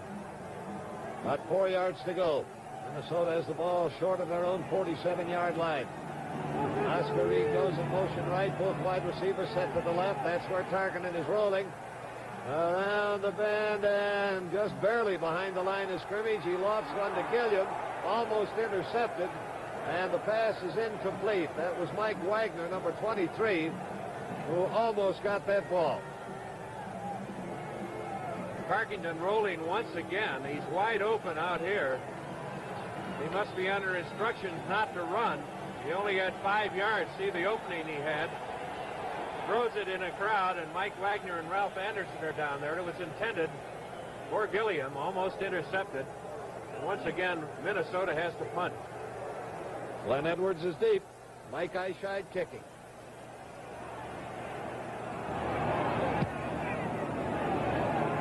Edwards going back. He's going to catch this one at the 6. And I'd have let that one go. Let's see how he makes out. He gets it back to the 11-yard line. That punt didn't have all that much height and quite probably would have gone into the end zone. However, there they have it. And with the score, Pittsburgh 10, Minnesota 3. Let's pause for a moment. The Quasar Color TV system. Before you buy any color TV, remember this demonstration. You're seeing an actual closed-circuit picture on the Quasar Color TV. You get the Quasar TV picture, plus the advances in our solid-state chassis design, plus one-button Instamatic tuning, plus plug-in modules, and works-in-a-drawer TV design for ease of service. By Motorola, we think it's a better way to build color TV. When man was first trying out his wings, Pabst Blue Ribbon beer was there. Blue Ribbon was brewed for men who really like beer. Pabst is the only beer in America with good old-time flavor because it's still brewed the old-time premium way. Original Pabst Blue Ribbon beer, brewed by the first of the great Milwaukee brewers.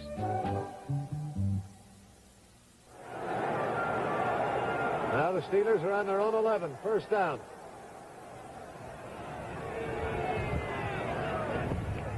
Franco Harris gets the call. Comes into the middle of the line. Be able to get that ball out to around the 18-yard line before he's hauled down. That's pickup of 7. Gary Larson making the tackle. Watch that offensive right guard, Bruce Van Dyke. If you can see him there, he pulls. He got through there, put a nice trap block on Alan Page. Second down and about 3 yards to go. And a deep pitch to Franco Harris. And he's got the first down. Franco Harris around the corner, gets that ball up almost to the 24-yard line. John McMakin, a tight end, making a fine block. And it's 21-13 now. Washington over the Green Bay Packers. 5-yard pass from Billy Kilmer to Charlie Johnson. Charlie Taylor. 6 minutes left in this game. If Washington wins, then Detroit will be tied for first place, and Minnesota could be too if they win. Otherwise, they drop a game behind.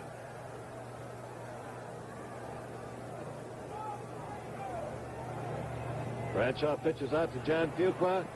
He gets out of one grasp, but can't elude Hilgenberg. Jim Marshall had that first shot at him. He was number 70, who became a member of the backfield for a few strides.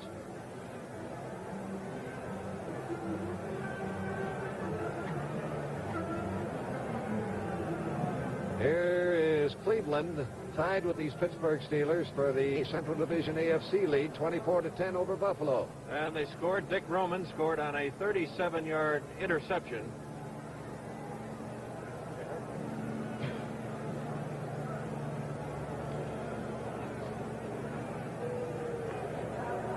Some discussion going on with Jim Marshall down there.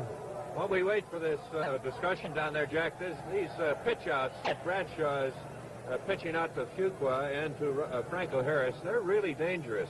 The quarterback has to have enough speed on the ball, and the halfback has to catch it about hip high. And it is a clipping call charged against the Pittsburgh Steelers. Puts the ball back at the 12-yard line. It's still first down, but now with 22 yards to go. Bradshaw throws, and just as he was making the catch, Frank Lewis fell away and under the ball. Jack, it appeared with the glasses here that there was a little raised portion of that tartan turf, and he hit it with his foot and just went down. Nobody around him. They're tearing up the rug in the stadium, George. In that kind of a game, this has been some defensive struggle. Second down now, 22 yards to go.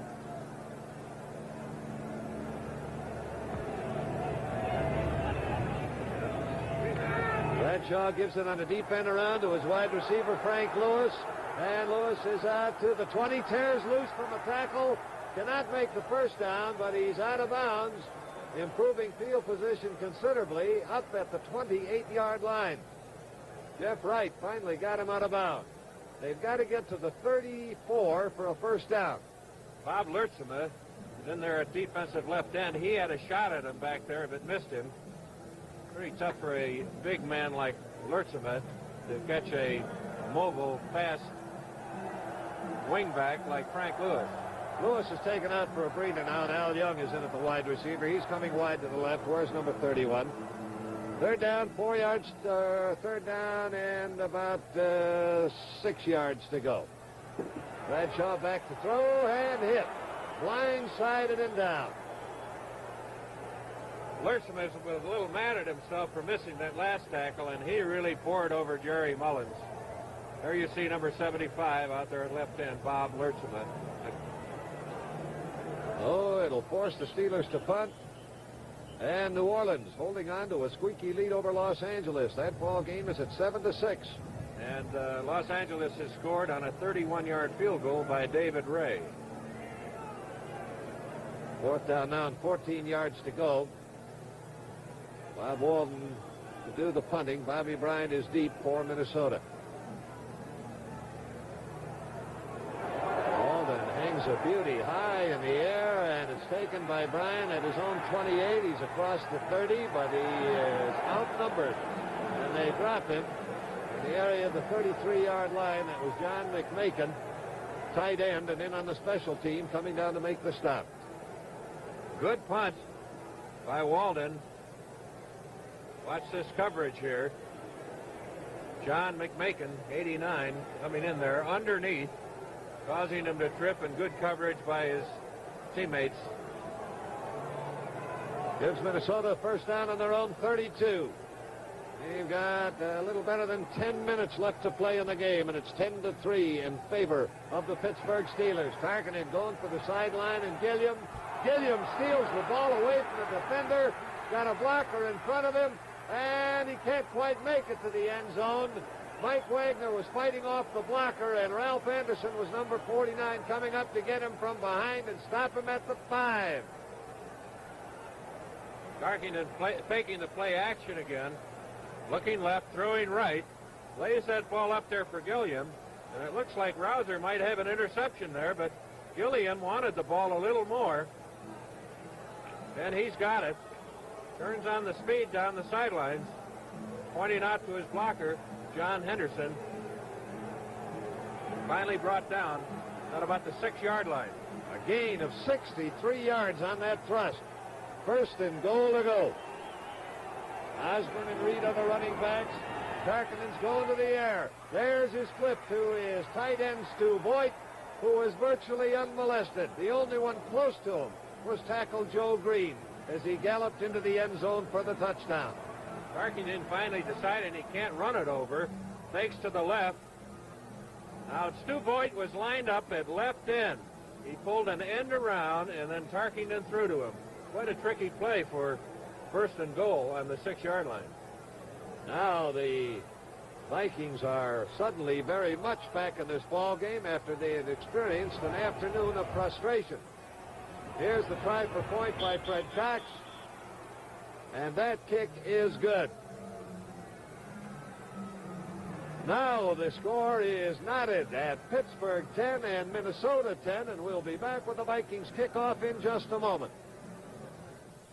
Jaguar XJ6 sedan, a truly well-made luxury car for around $9,000. The new 1973 Ford LTD Brougham, a truly quiet luxury car priced thousands less. Quiet is the sound of a well-made car.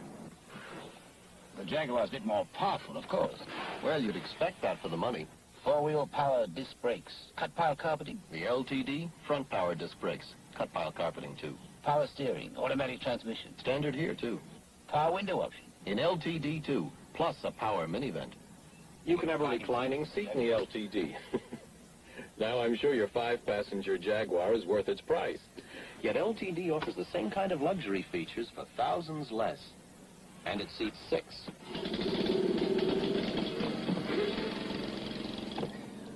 Ford LTD, where quiet is the sound of a well-made car. See it. Drive it at your Ford dealers now.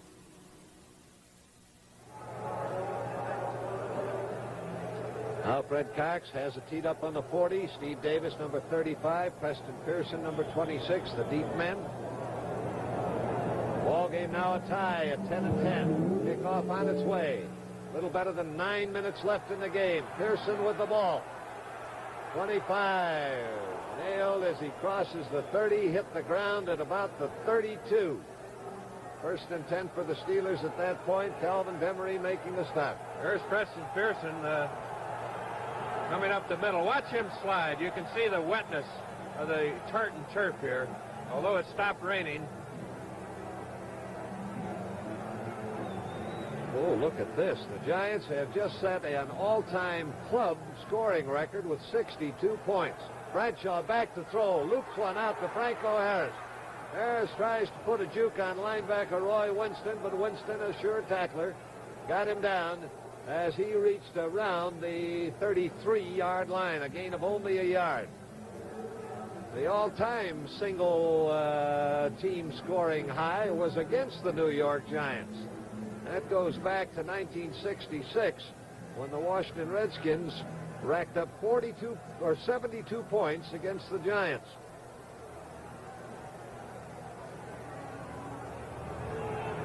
Second down now. About a yard to go, and Franco Harris storming into the middle gets it up to around the 38-yard line. 38 it is, and that'll be 3rd and 4.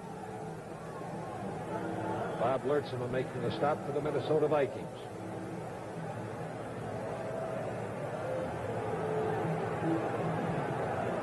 Third down, 4 yards to go. Ball game tied at 10 to 10. Bradshaw on a draw, gives to Franco Harris. Harris gets loose, first down, and there he goes. 35, 30,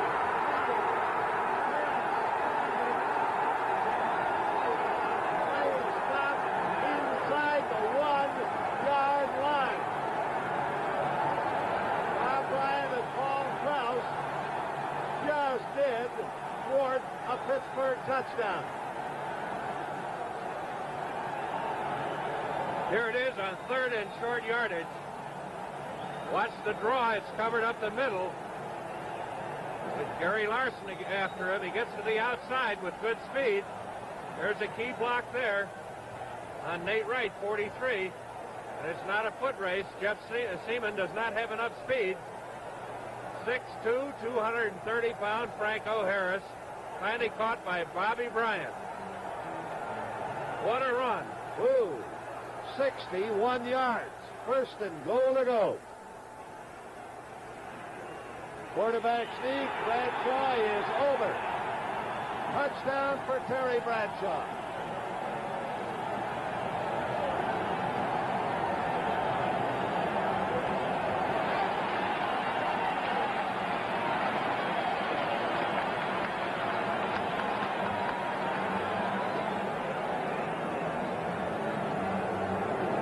Again, up over the top. The ball has to pass the plane over the goal line, and it did. Now the try for the extra point. Well, his kick is blocked. Looked like Jeff Seaman, number 50, got in and nailed that. Let's check it on the replay. There's Gorilla. There's a big hand up there. It's Jeff Seaman, number 50. There you can see him with his right hand in the air. Now with that 61-yard gallop that set up that touchdown, Franco Harris now has 126 yards and 15 carries, his 5th consecutive 100-yard rushing game. He had been held pretty well in check by the Minnesota Vikings until that explosion. And now it's 16-10. And Pittsburgh will be kicking off to Minnesota.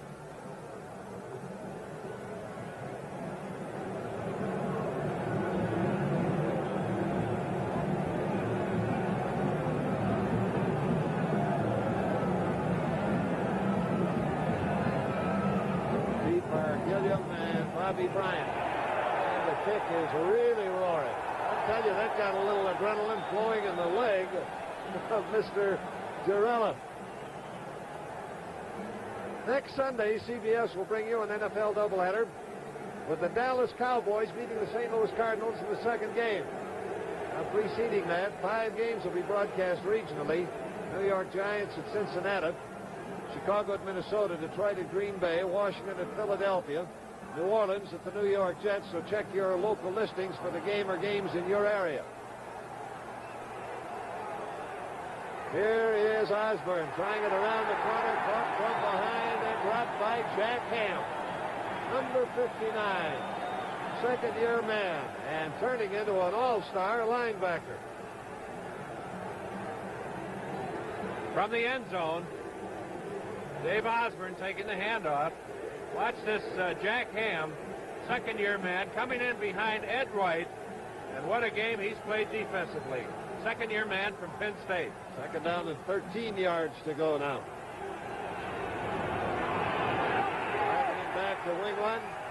On its way for Henderson, and it is broken up and incomplete. And Al Blunt, the cornerback, swarming in there to bet that ball to the ground.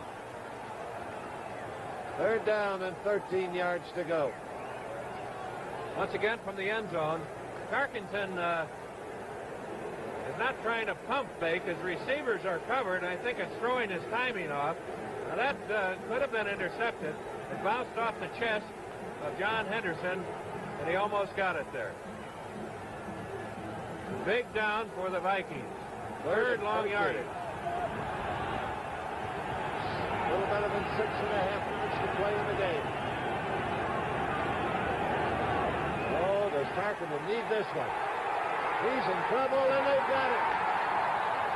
That was Dwight White, number 78, defensive end, coming in to get Tarkenton and drop him back at the 7-yard line. Fourth down at their own 7.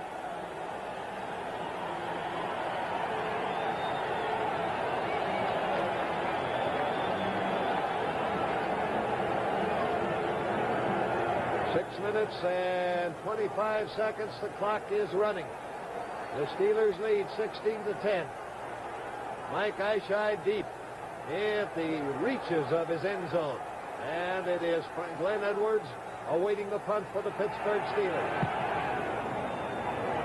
Barrels it well, and Edwards takes it on his own 45, 50, down to the Minnesota 45, upended at the 40, and just inside the 40.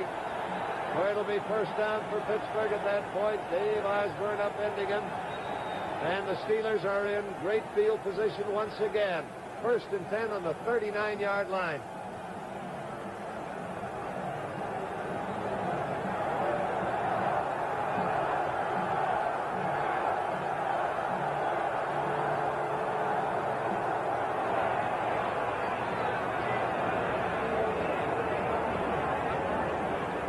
Franco Harris gets the call into the middle. Rolled down at the 36-yard line, a gain of 3. Jim Marshall making the tackle. 129 yards now and 16 carries for Franco Harris. But the big one, of course, was the one that put the lead touchdown on the board one play later. when he went 61 yards to the 1-yard line, from which Terry Bradshaw went over on the quarterback sneak. The extra point blocked has made the score in this game 16-10. Second down, 7 yards to go for the Steelers.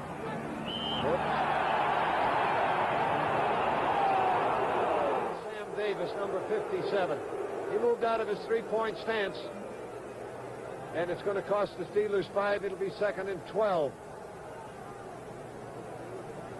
Ball back now on the Minnesota 41.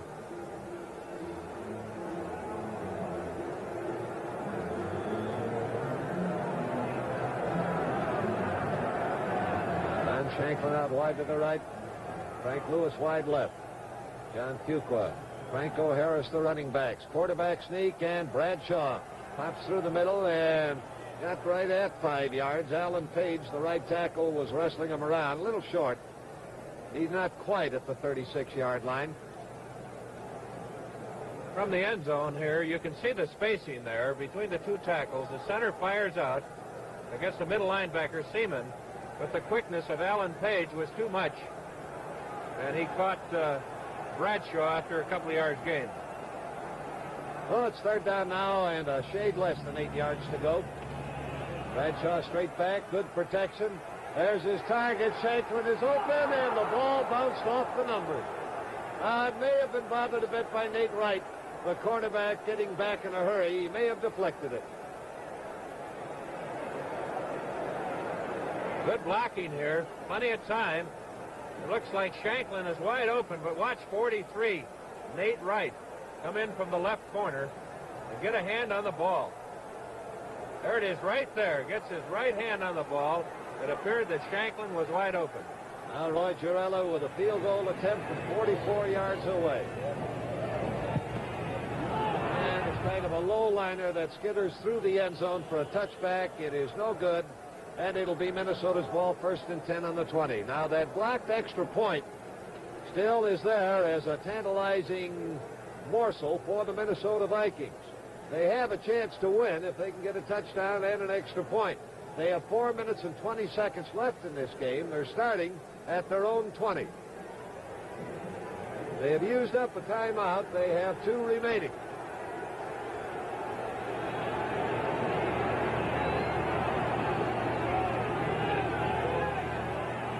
Oscar Reed on a long developing draw play that wound up in a cutback going back to the left, and the Steelers had plenty of time to watch it develop. Dwight White was number 78 and Ben McGee number 60 in there on the stop. Picked up 2 on the play, getting it out to the 22-yard line. It'll be 2nd down and 8. They've got a rookie in there, Jack, Calvin Demery, number 27. Rookie from Arizona State. He's wide. Gone wide to the left. Well, we also have Gilliam and Henderson in there, so they've got 3 wide receivers. Targeting throws and flips one out.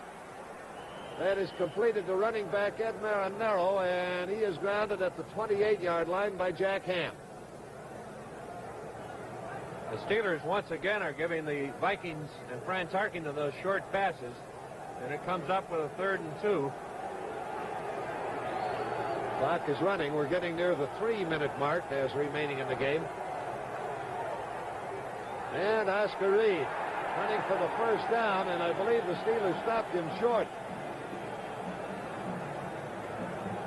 They did. From the end zone here. 3rd and short yardage in slow motion. It's stopped short of a 1st down. It's 4th and 1. Vikings are going to go for it. Stu Boyd, the tight end, has come back in now, replacing one of the multitude of wide receivers that had been shoved into the fray. Marinero and Reed, the running backs. Ed Marinero gets the call, and he doesn't make it. He is caught and driven back. The Steelers have stopped him. Middle linebacker Henry Davis charging across, caught him head on, and stopped him. And the Steelers take over on down. Slow motion. Watch 53 on the right of your screen. That's Henry Davis. There's the ball to Marinero. There's 53 coming up over the top. Henry Davis. And that's 2 great fourth down plays that the Steelers have made today, holding the Vikings. Clock running and nearing the 2-minute mark.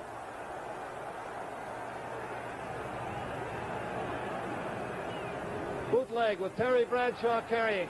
He's around the corner, over near the sidelines, goes out of bounds at the 22-yard line, ushered out by Jeff Wright.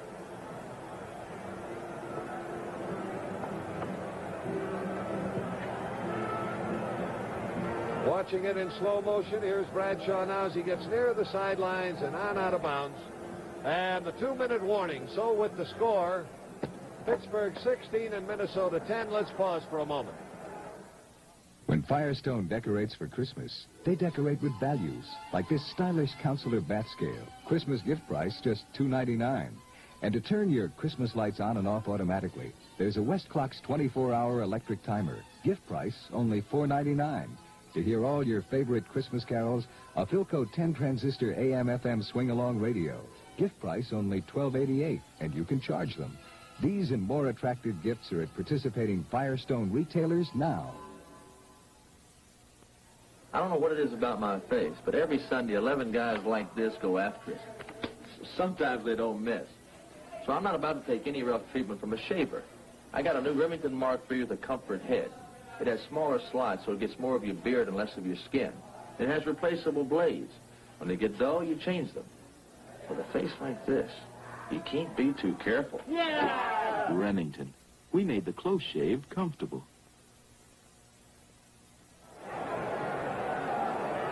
All right, it's second down. A little less than 3 yards to go for the Pittsburgh Steelers. They're on the Minnesota 22-yard line with a 16-10 lead and 2 minutes to play. Bradshaw gives it to Franco Harris, and he's caught behind the line. It was dropped just short of the 22 by Gary Larson, hopping through the gap. Call it the 22-yard line, and it'll make it third down and 3 yards to go. Right after this game, we'll be going to CBS Control with Bruce Roberts and George Connor. We'll be talking to Franco Harris, who's just chalked up another 100-yard day as a runner, his 5th in a row and 6 out of his last 7. Bradshaw running it again and blocked out of bounds by Paul Krause. He crossed the sideline at the 17-yard line. That's enough for a first down. 1st and 10. Watching this again in slow motion from our end zone camera. Bootlegging the ball. Bradshaw getting around the bend with a good blocking wall in front of him. Krause finally bouncing through that screen of blockers, is able to throw a block into Bradshaw and get him out of bounds, and a glum Bud Grant on the sidelines as he is looking now at what seems almost inevitable, a defeat for his Minnesota Vikings, but there's still 1:21 left in the game. Minnesota needs possession and no more Pittsburgh scoring. There's a quick flip. That's out to Frank Lewis. Lewis at the 10, at the 5, and he's in there. That about does it. Brian Cole, the left tackle, is number 55, coming up with the key block that ushered Frank Lewis, the wide receiver, into the end zone from 17 yards out. Let's watch that one again. There's the pass to Frank Lewis, block number 1. Look at his same blocker belting away as Frank Kolb, the number 55 we mentioned about, really created a channel for Lewis to drift in. Now the try for the point. This time it is good. And now the Pittsburgh Steelers have moved in front by a 23-10 margin with 1 minute and 13 seconds remaining before this game has become history. The Steelers tied with Cleveland at the top of their AFC Central Division going into this game. And, of course, the Minnesota Vikings, in a can't-lose situation, are now in an impossible position awaiting a kickoff with 1:13 left. Green Bay, however, has lost today, which keeps the margin the same, 21-16. But with the games remaining dwindling down, a loss today is of severe damage to the Minnesota Viking cause. Gilliam and Bryant are deep for the Minnesota Vikings. Giurella now ready to put it in the air. 1 minute and 13 seconds left to play in this game. And Giurella drives another one through the goal line, through the end zone, on out of bounds, no return possible. And it's 1st and 10 on the 24, Minnesota. Here's Gilliam, who was back deep on that one, coming up now to join the huddle as a wide receiver.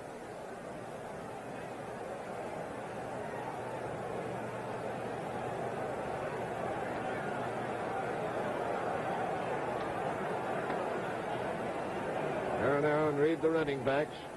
Parkington cannot be thinking run now. He throws on the screen to Marinero. First screen they've tried today. 30, 35, and Marinero is down just across the 35-yard line by Mike Wagner. Down inbounds, so the clock is running. Down to 55 seconds and going. Remember, the Minnesota Vikings have used up a timeout. So they have 2 remaining. They've got the ball now at the 36, 1st down. Tarkinen back to throw once more over near the sidelines. Pegs it complete to Stu Boyd, his tight end.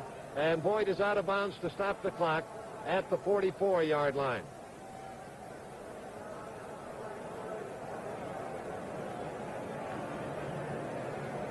So it'll be 2nd down and 2 yards to go. That hauls the clock up short at 41 seconds left to play. The Pittsburgh Steelers 23-10 over the Minnesota Vikings.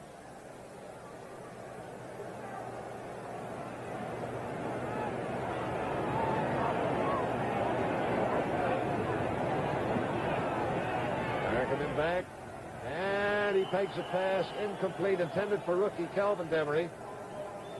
Covering on the play, John Rouser, the cornerback, and it'll be 3rd and 2.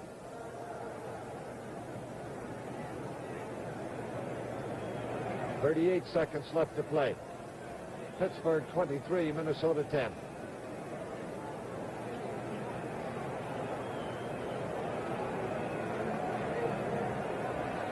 Remember, stay tuned for Pro Football Report immediately following this game with Bruce Roberts and George Connor. Scores of all the action. There is an attempt at a screen to Oscar Reed, but he was a little deep for the screen and didn't have much in the way of blocking. He is shouldered out of bounds at the 47-yard line by Jack Ham with some help from Craig Hanneman. That's enough for a 1st down. 1st and 10 at the 47, well, call it the 46-yard line. It's just barely across the 46. 32 seconds left to play.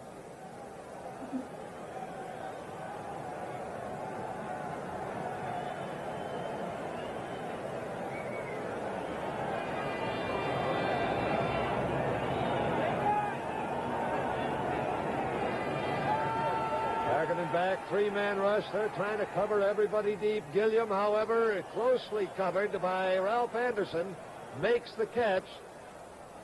Slides across the sideline at the 42-yard line. 1st down for Minnesota. 22 seconds remaining. And let's call it the 41, closer to that. Now time is called.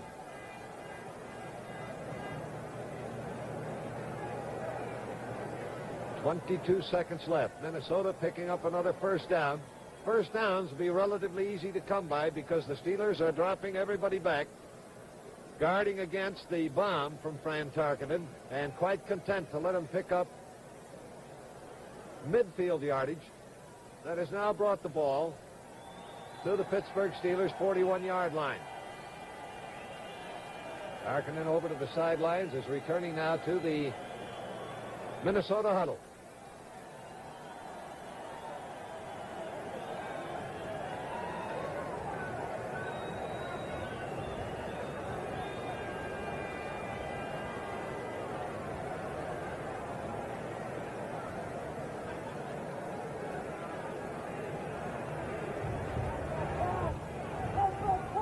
Five defensive backs arrayed against the Minnesota Vikings.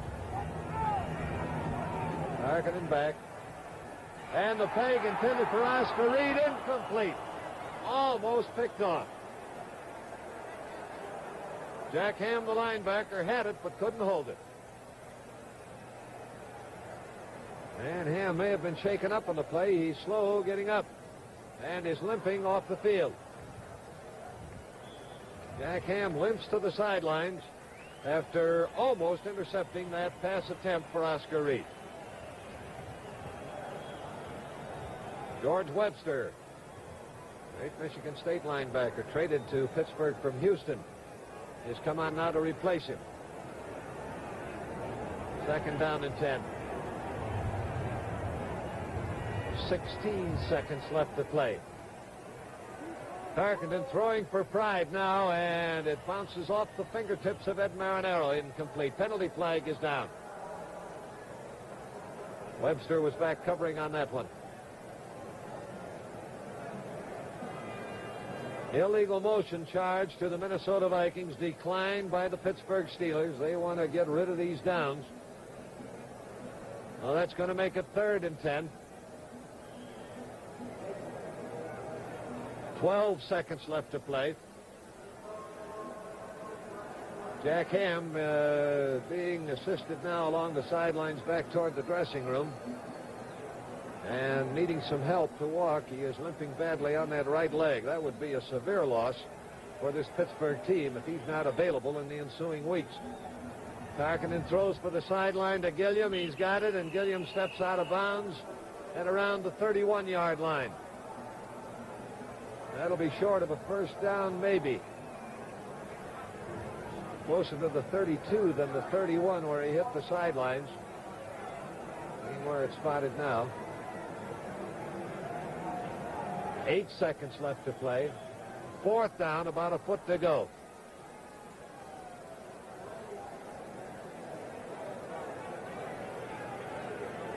(23-10), the Steelers in front as the clock winds down.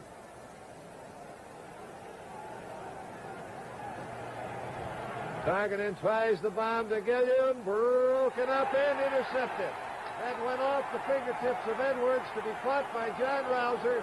He's back to the 20, 25, and they haul him down at the 28 as the clock runs out, and the Steelers, with an inspired defense and then a climactic run from their brilliant rookie Franco Harris of 61 yards to set up the clinching touchdown, have defeated the Minnesota Vikings and put this game on ice 23-10. This was some rugged and demanding contest here today. And the Steelers hold their place level with Cleveland at the top of the AFC Central standings. For the Minnesota Vikings, this, despite a Green Bay loss, a crushing one to them. Well, they needed to pretty much win them all. They came into this game with a 4-game winning streak, including an explosive 45-41 victory over Los Angeles a week ago. And now, almost on cue, a torrent of rain opens up after a nearly rainless second half on Three Rivers Stadium in Pittsburgh. So the game is over as the rain comes down. And now we take you to Bruce Roberts in CBS Control for Pro Football Report. Thank you very much, Jack, and welcome to the Pro Football Report. George Connor and I will be talking to the two Pittsburgh Steeler heroes, Franco Harris and Mean Joe Green, and get their reaction. It should be something to Pittsburgh's 23-10 win over the Minnesota Vikings here at Three Rivers Stadium in Pittsburgh this afternoon. We'll take a look at all the scores. The big one, of course, the Giants-Philadelphia. In that game, the Giants broke the team all-time scoring mark. They scored 62 against the Philadelphia Eagles. The Browns rallied from a 10-point deficit, and they beat